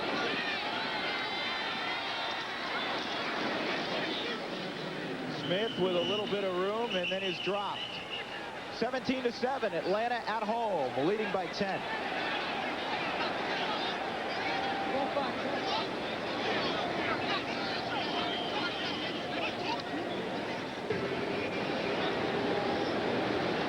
Drew Goodman, Beasley, Reece back at the Georgia Dome in Atlanta. Deion Sanders, couple of receptions today for 13 yards. He had a 70-yard touchdown last week. He's also thrown a pass today. It was incomplete, but wasn't a bad throw. Kickoff returns in his career, 3 for touchdowns, picks, 3, add them all up, and you have 10 touchdowns and one of the most dangerous players in the NFL, despite playing from the cornerback position. Hebert can't find a hole. Michael Dean Perry again. He has had a big afternoon. He's had about 3 or 4 tackles for losses.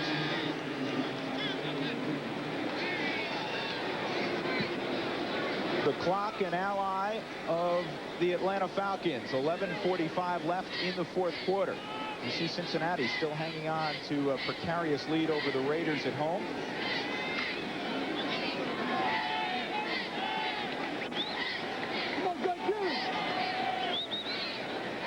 Atlanta keeps the tight end in Lyons. He is to the top.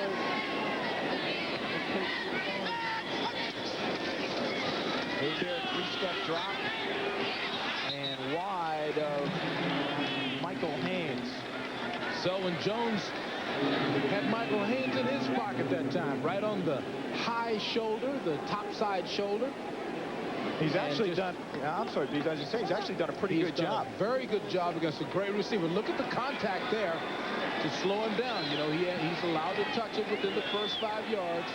Good position. And Deion Sanders has come into the offensive huddle on third down and 9. Yeah, prime time. Deion has got to be a decoy this time. I can't expect him to throw the ball to Deion every time he comes in.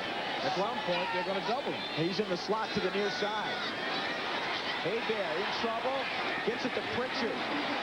And a fancy move to get the first down. Tried to go in the front door and slid in the side door. Backwards for first down. The former All-American from Colorado. Now this time they used Deion to run up the sideline and drag the defense away from the area that Pritchard breaks out into. Pritchard with a nice move, backpedaling to get the first down. You know what Bobby Hebert does as well as anybody in the league, perhaps? scramble to find room to throw. He's not a scrambler in the Randall Cunningham mode where he's going to run for 25 yards. No, good point. Very good point. 1st and 10 and a key first down for Atlanta. Hebert stumbling back to pass, still completes it. Mitch Lyons, the tight end, for about 5 yards. Selwyn Jones made the tackle. Just when we brag on the guy's ability to move around in a pocket, he almost falls down by himself. You watch this coming out of the backfield. Little fake, and he's lucky that Michael Dean wasn't behind the line of scrimmage that time. He got Jerry Ford disease for a moment. Look at the numbers. Second half, Atlanta has not been nearly as prolific as they were in the first half. But again, they own a 10-point lead, and that ball control passing offense, you can ball control with the pass, can't you? Absolutely. With short, crisp, 3-step drops, you certainly can. Well, you can ball control with him. Not there. Stevan Moore is like a bullet coming up from the secondary. And see, that takes it. You have to really be able to read well, because Stevan Moore has pass responsibilities first. But by looking at the linemen, he can tell if they're pass blocking or run blocking, makes the instant read and comes right up. Nick Saban's got him a good pair of safeties in Stevan Moore and in Eric Turner. Stevan Moore is in his 5th year out of Ole Miss. He's a big hitter. He's listed at 5'11". He came into the league at 6'4". 3rd down and 5. 47-yard line is what the Falcons need. The blitz coming.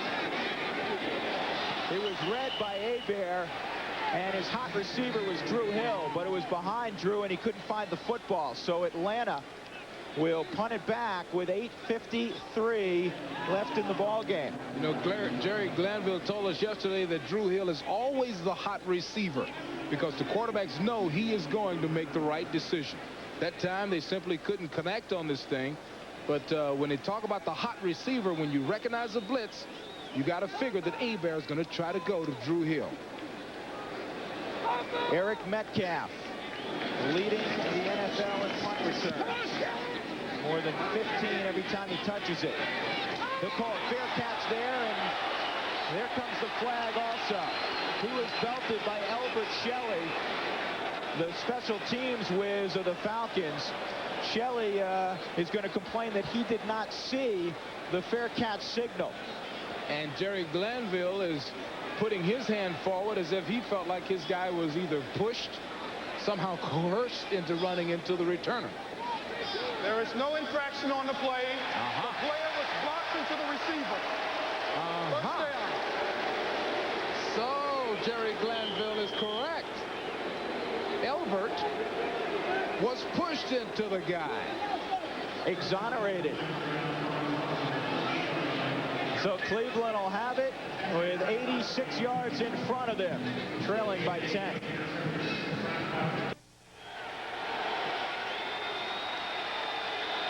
Cleveland running out of opportunities. 8:45 left in the ball game. 17-7 Falcons from the Georgia Dome. Swing pass. Good hand by Bardell. And he lowers his shoulders. And that was a great throw by Todd Philcox. I mean, he has really been coming on the last few tosses. That's a difficult throw he just made. Right on the money. Darnell Walker tripped up Tommy Bardell. Look at the numbers of Todd Philcox. His confidence has grown in the second half, and he's gotten them in the end zone.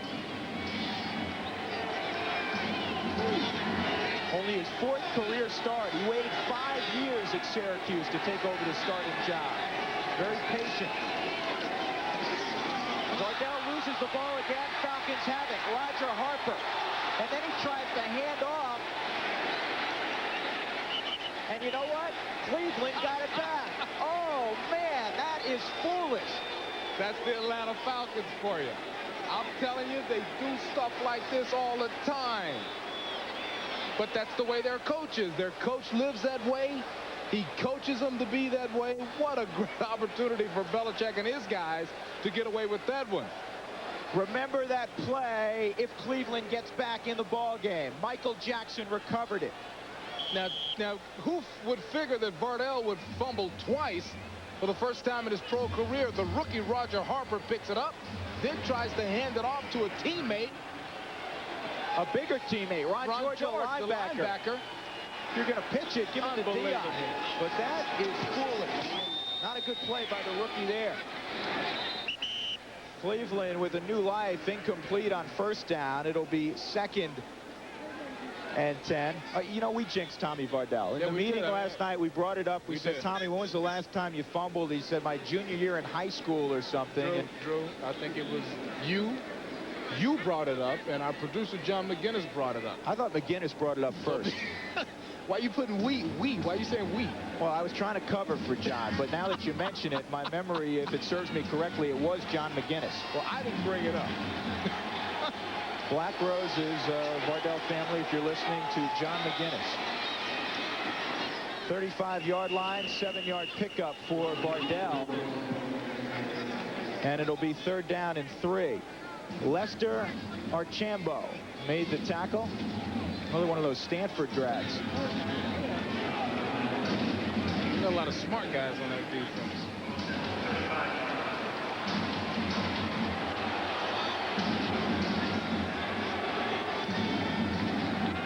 Numbers on Cleveland today on 3rd down. Nickel package in for Atlanta.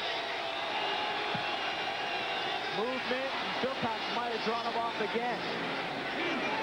He's got a free play, perhaps. Great catch downfield.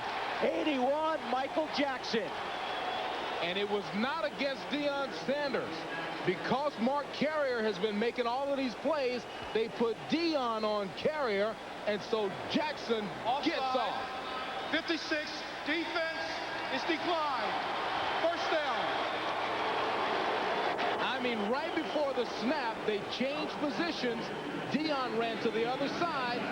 So all of a sudden, Benny Clark is left alone on the most talented guy on the field. And watch this catch over the shoulder toward the sideline. Great throw by Philcox. Great catch, great recognition that Deion was not on their top guy. And Philcox realized he had a free play. 38-yard gain for Jackson, his first reception of the ball game, but he's been a big play man throughout the year. Again, he leads the AFC in yards per catch. They got it set up the same way. It's Clark on Jackson again. 27-yard line, Vardell. 3 or 4.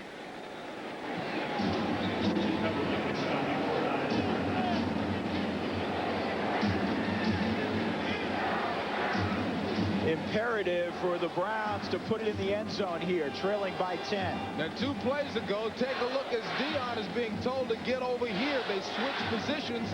You see Deion running over right here to get in line to cover the most dangerous man, who now they consider to be Carrier. Well, at the other end of the play, you see that Philcox recognized it, and they took advantage. Good job.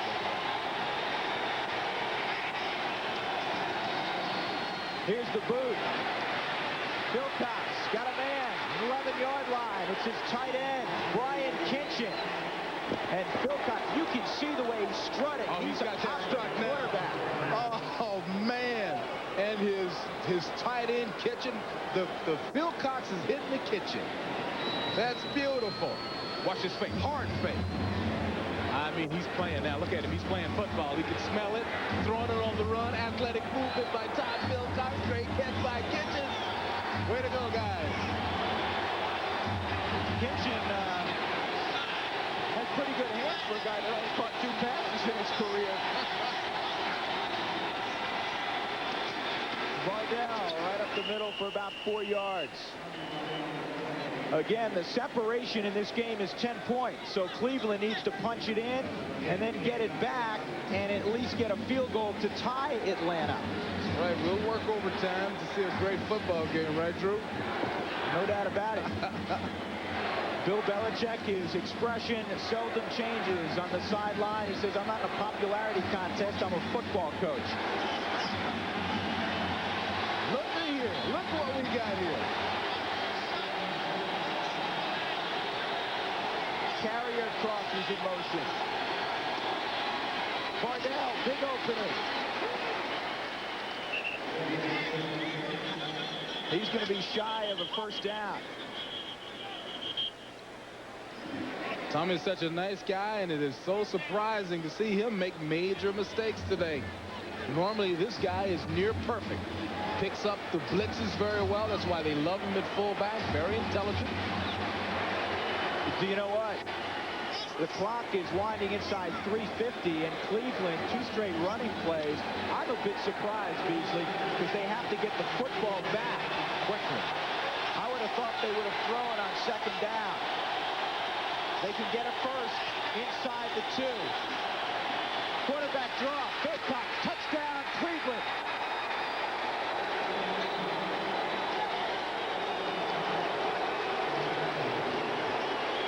There's a bunch of Cleveland Browns fans in this stadium. They're standing up and they're clapping because this guy just made a great move. What a great call by the coaching staff. What a great play by Philcox. That fooled everybody. Yeah, they spread him out, and Philcox, not the most mobile guy in the world, goes up the middle. It's funny because that's not a play they would have run with Bernie Kosar. No, it's not. And guess what? We got a football game. Cleveland has closed the gap to a field goal, and Atlanta, with 3:31 left, thinks that Cleveland might go with the onside kick. They have 9 guys, the good hands people, up at the 45-yard line.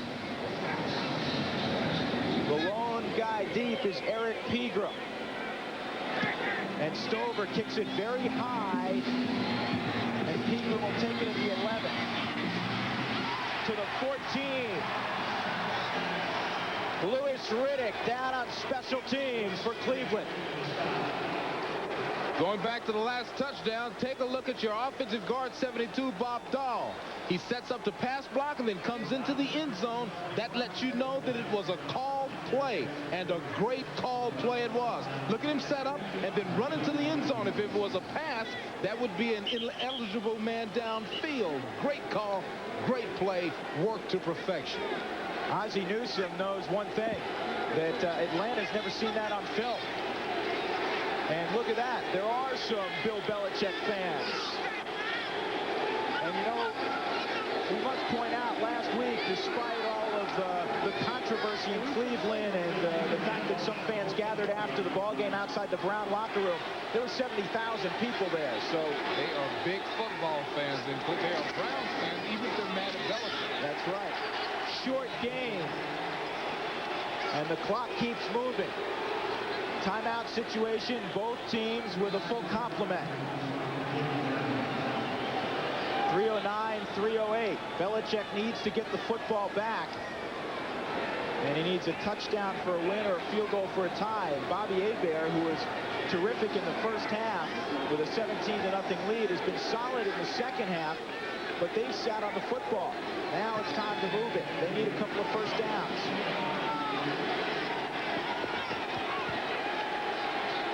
And they go back to the red gun, 4 wideouts.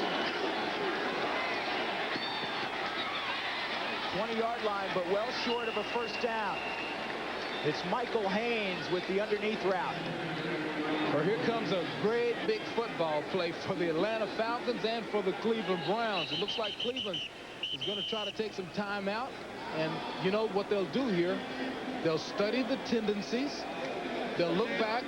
And they'll try to figure out, what does Atlanta do in this situation? What have they done in the history? And that's how they'll decide what defense to call.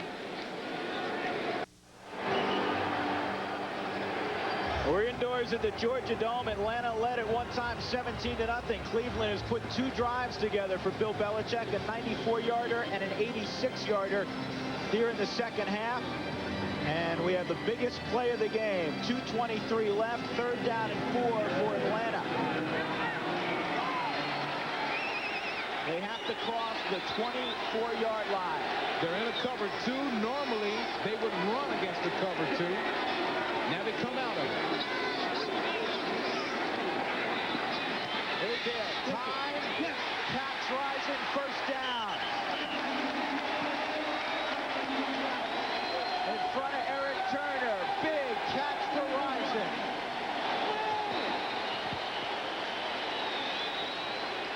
Cleveland. It's a play that's almost impossible to cover. Risen breaks in, stops, and breaks back out. If the quarterback has time, there's no way you can cover this route. Cleveland covered the initial routes, Drew.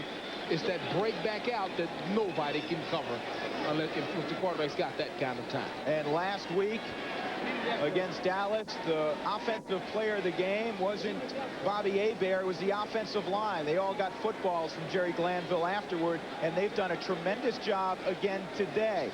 Bobby Hebert has not been touched when Cleveland has rushed 4. Cleveland has burned another timeout. 2:07 left in the ball game, and now it is an absolute must that they stop Atlanta 3 and out here. Look at all of that beef up front. Couple of rookies, Whitfield, Kennedy, and a bunch of veterans. A nice little mixture on that line.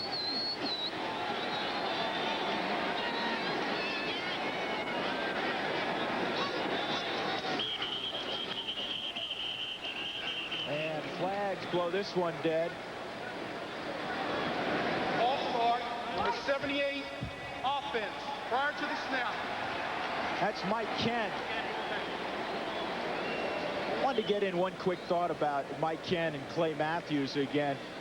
They played against each other, Beasley, in high school about 20 some odd years ago in a Chicago suburb, the suburb of Evanston. Really, they face each other at every level. Yeah. In the Pro Bowl even. From high school to the Pro Bowl. How about that? That's great. They played in the what, Rose Bowl against one another? A couple of times. Yeah.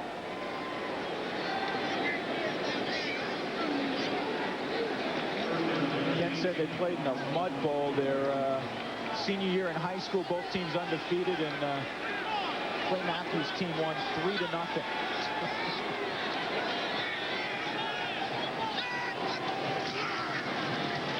Pegram about 2 or 3. Michael Johnson met him very quickly. That'll take us to the 2-minute warning.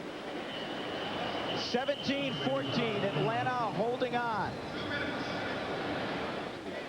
2-minute warning, 1 timeout remains for the man on the left, Bill Belichick. It's 2nd down and 12. If Atlanta gets a first down, they can close the book on this one.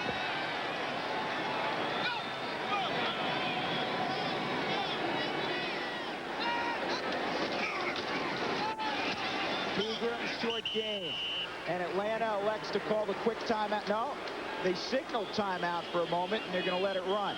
Well, now they call the timeout. A little bit of confusion on the field, and they lost a couple of seconds.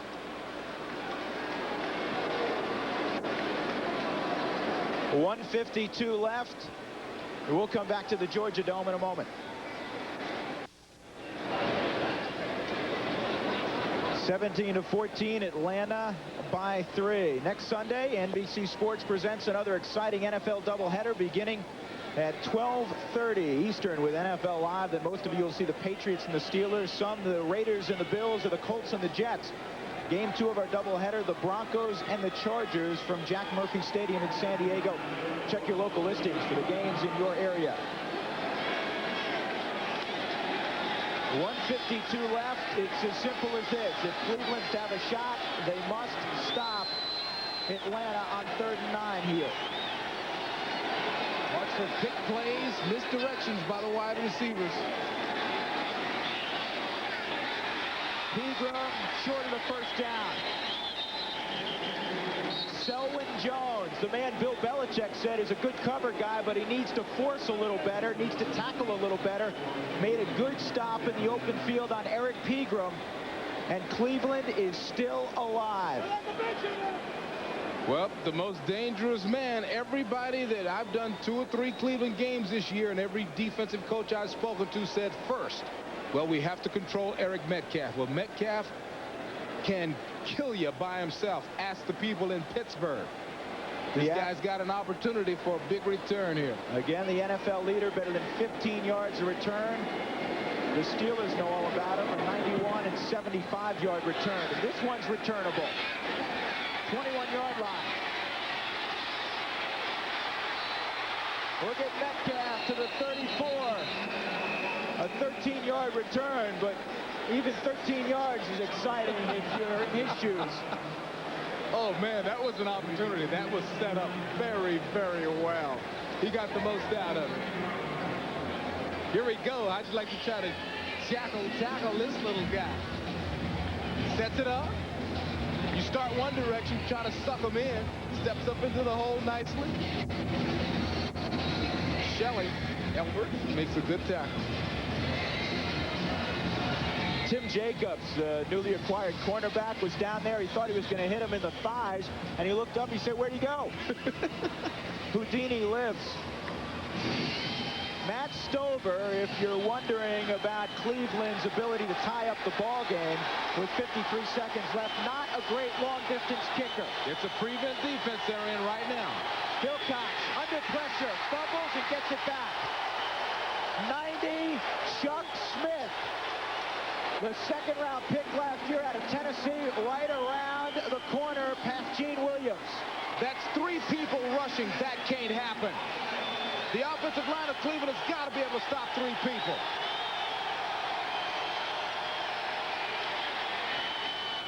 Metcalf. And he gets out of bounds, but short of the first down. About a yard short of the first with 30 seconds left. Plenty of time. You figure they got to get it to at least the 30 to have a legitimate shot. So you're talking about 26 yards, 27 yards. And afterwards, the Head and Shoulders post-game report. Jim Lampley, the Juice, Will McDonough, scores and highlights immediately following this one. The Atlanta Falcons only have 3 rushers in the game. Unless they plan to blitz from some direction, they'll give Philcox one more free shot with only 3 rushers. They go on a delay. It's red. Big loss. Now they got to get on the line of scrimmage. 67, Mo Gardner. Huge play. That was a big play. That's 5-on-3, and the guy makes the tackle. Now there's only 2 rushers in the game. First down. They can't stop the clock, though. That's going to run it out.